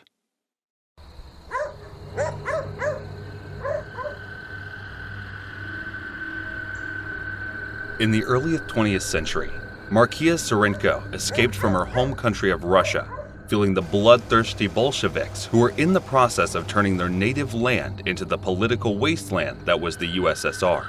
She escaped over the border to China, who at the same time had yet to be consumed by communism as a temporary stopover on her way to the United States. However, it was in China that the superstitious Maria consulted a fortune teller, wishing to get a good idea of what her journey had in store for her. The Chinese fortune teller gave Maria some very good news indeed, telling her that not only would she successfully make it to the United States, but that she would give birth to a daughter whose beauty would become globally renowned. But under all circumstances, she should avoid so-called dark waters. Then, after making it all the way to San Francisco, Maria gave birth to a daughter on July 20th, 1938, naming her Natalia Nikolaevna Zarenko. Natalia would gain the fame that the fortune teller had predicted, but would be known by another name entirely. That name was Natalie Wood. Natalie's mother essentially groomed her for stardom from the time she learned to walk and talk. She sent her to singing, dancing, and acting lessons, training her to be a complete triple threat, before parading her around movie studios in the hopes that she would be discovered, and thus fulfill her destiny. It was such an intensive experience that it verged on abuse. Natalia's mother was utterly ruthless and unforgiving, separating her from her sister and even denying her medical assistance for injuries in the instance that this would only make her stronger. Maria paid close attention to the prophetic warnings of the fortune teller, too, and made an effort to give Natalia a deep ingrained fear of deep water. Yet, despite her efforts, the fortune teller's predictions almost came true on the set of a movie called The Green Promise. During shooting, a young Natalie was set to run across a bridge that was set to collapse during a rainstorm, a bridge that just so happened to run over a pool of rough, dark water. The director insisted that the timing would be just right, and although there would be an element of on-screen peril, she would be entirely safe, but terrifyingly enough, one of the set stuff happened to pull the collapse mechanism too early, and Natalie broke her wrist as she fell into the water. Her mother was distraught, believing she was about to see the prophecy of drowning come true before her very eyes. But the set staff, acting quickly, helped Natalie pull herself to safety as she struggled to do so with a broken wrist. If she wasn't terrified of water beforehand, she certainly was then. Maria refused to get her daughter any medical assistance for the broken wrist either, believing that an instance on doing so would deter directors from hiring her in the future. The injury scarred her wrist so heavily that Natalie went on instead on covering the scars with multiple bracelets for the rest of her life.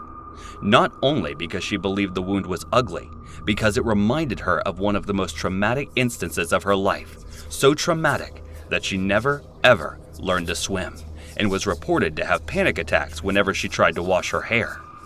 Despite her traumas, Natalie had a long and successful film career, and will go on to wed fellow star Robert Wagner.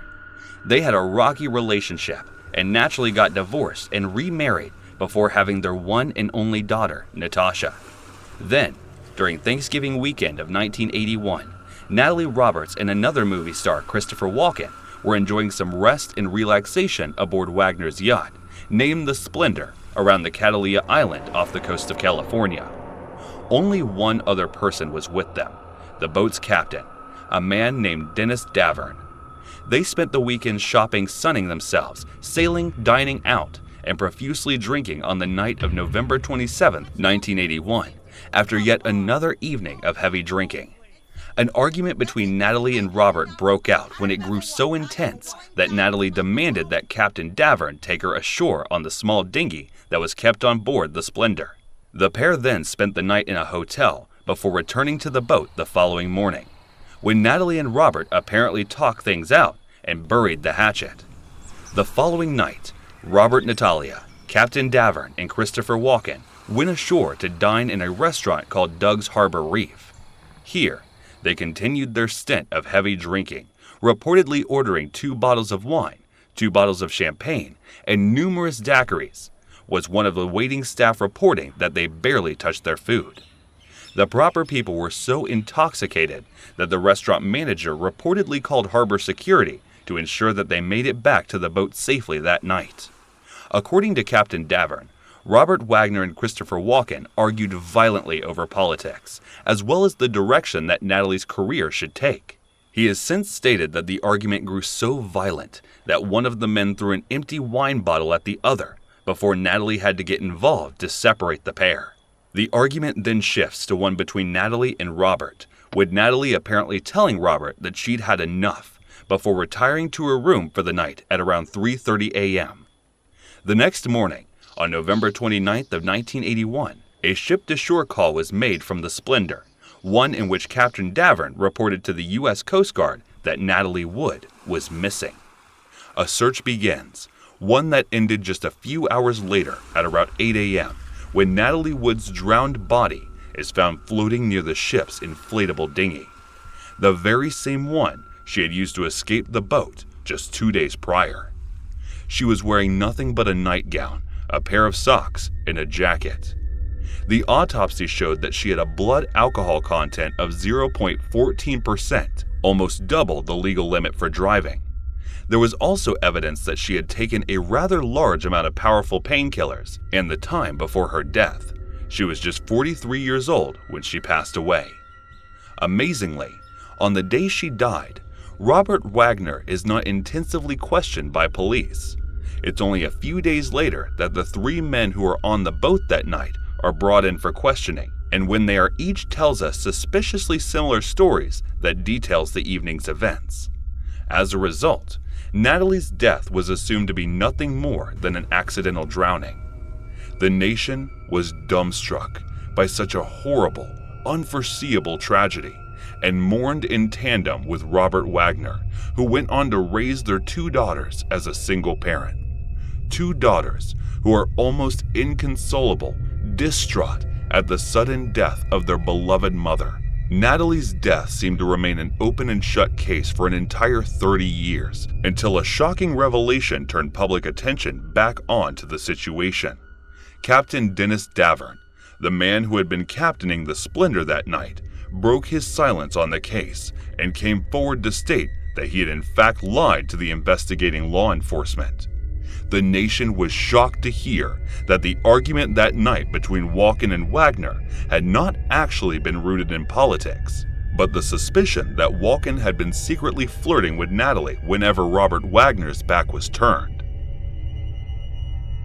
As was previously mentioned, the argument then shifted to one between Wagner and Natalie after Walken that retired to his room. But then, when Natalie had tried to do the same and retire to bed, Robert Wagner had followed her to continue the argument. Then, sometime later, Wagner stormed up to Captain Davern, sweating and panicking, and told him to turn off all the boat's lights and ignore all onshore calls that came into the boat. In the aftermath, Davern claimed that Wagner kept him confined to his quarters in order to prevent him from giving a statement to the police, then held an impromptu meeting in which he ordered Walken and Davern to keep quiet about the arguments and to essentially give false statements to the police. In light of such statements, police reopened the investigation into Natalie Wood's death in the year 2012. A re-examining of the information gleaned from her autopsy had one corner declaring that she had died as a result of drowning, but also from other undetermined factors. Then, in 2018, Wagner was officially named as a person of interest in Natalie Wood's death. Natalie's sister Alana came out and gave a media interview, stating that she believed Captain Davern's claims to be true, and had even confronted Wagner on the day of Natalie's funeral in an attempt to get him to reveal what had actually happened that night. This culminated in an appearance on the popular TV show Dr. Fell, in which Lena and Davern publicly accused Wagner of being solely responsible for Natalie's death. However, Lana was keen to make it clear that she didn't believe it to be outright murder, and that she didn't believe Wagner ever really intended to kill his wife, but either because lost in his rage during a heat-in-the-moment decision, possibly denying Natalie help when she had fallen into the water while trying to leave the boat to go ashore, just as she had done just 2 nights previous. Despite the accusations from her sister, Natalie's 2 daughters, Natasha and Courtney, stand by their father's version of events, saying he had done all he could to preserve the mother's legacy. Courtney is not even Robert's biological daughter, but adores him so much that she has even taken on his surname, potentially is a sign of loyalty and respect. She personally believes and has publicly stated that Captain Davern is a fabricator, one who simply wishes to make a name for himself, exploiting her mother's death for monetary gain, and these claims do carry some weight to them. For example, Davern not only took 30 years to come forward with his accusations, but was also, by his own admission, extremely drunk on the night in question. His story is apparently changed multiple times throughout the years, leaking seedy gossip to tabloid journalists the entire time. He had also written a book about the events of the night in question, one which has been analyzed and debunked by numerous people who asserted that Davern's version of events are extremely spurious. When asked about Devon's claims, Robert's biological daughter, Natasha, was reportedly said he is somebody who I cannot even dignify with a response because he is so undignified. As for Christopher Walken, the only other person aboard the Splendor that evening, he hasn't spoken much at all about the incident, keeping suspiciously quiet over the years. When asked about how he felt regarding the reopening of the case, he reportedly said, "I don't know," having previously said that he firmly believed Natalie's death to be a tragic accident. In conclusion, it's not entirely out of the question that an extremely intoxicated Natalie might have tried to use the very same dinghy she had used a few nights previous, and doing so, she could have simply fallen into the water and drowned while the other people on board were either too drunk to respond to her cries or simply below deck and unable to hear her entirely. Yet, it's also scarcely feasible that a jealous husband had discovered her infidelities, either perceived or real, thrown her into the sea in a rage, and simply used his influence or outright threats to cover up the murder. It has been 39 years since Natalie's tragic death, and we are still no closer to knowing the entire truth as to what happened to her that night, and it's not only her family and friends that deserve concrete answers, but society as a whole. Have we had a murderer walking among the Hollywood elite for the past 40 years or so? Or has an innocent man been subjected to a campaign of slander when he should have been given room to heal?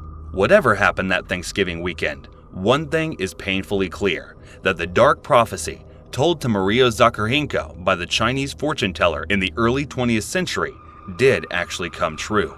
And it was indeed dark waters that became the undoing of the young woman who came to be known to the world as Natalie Wood.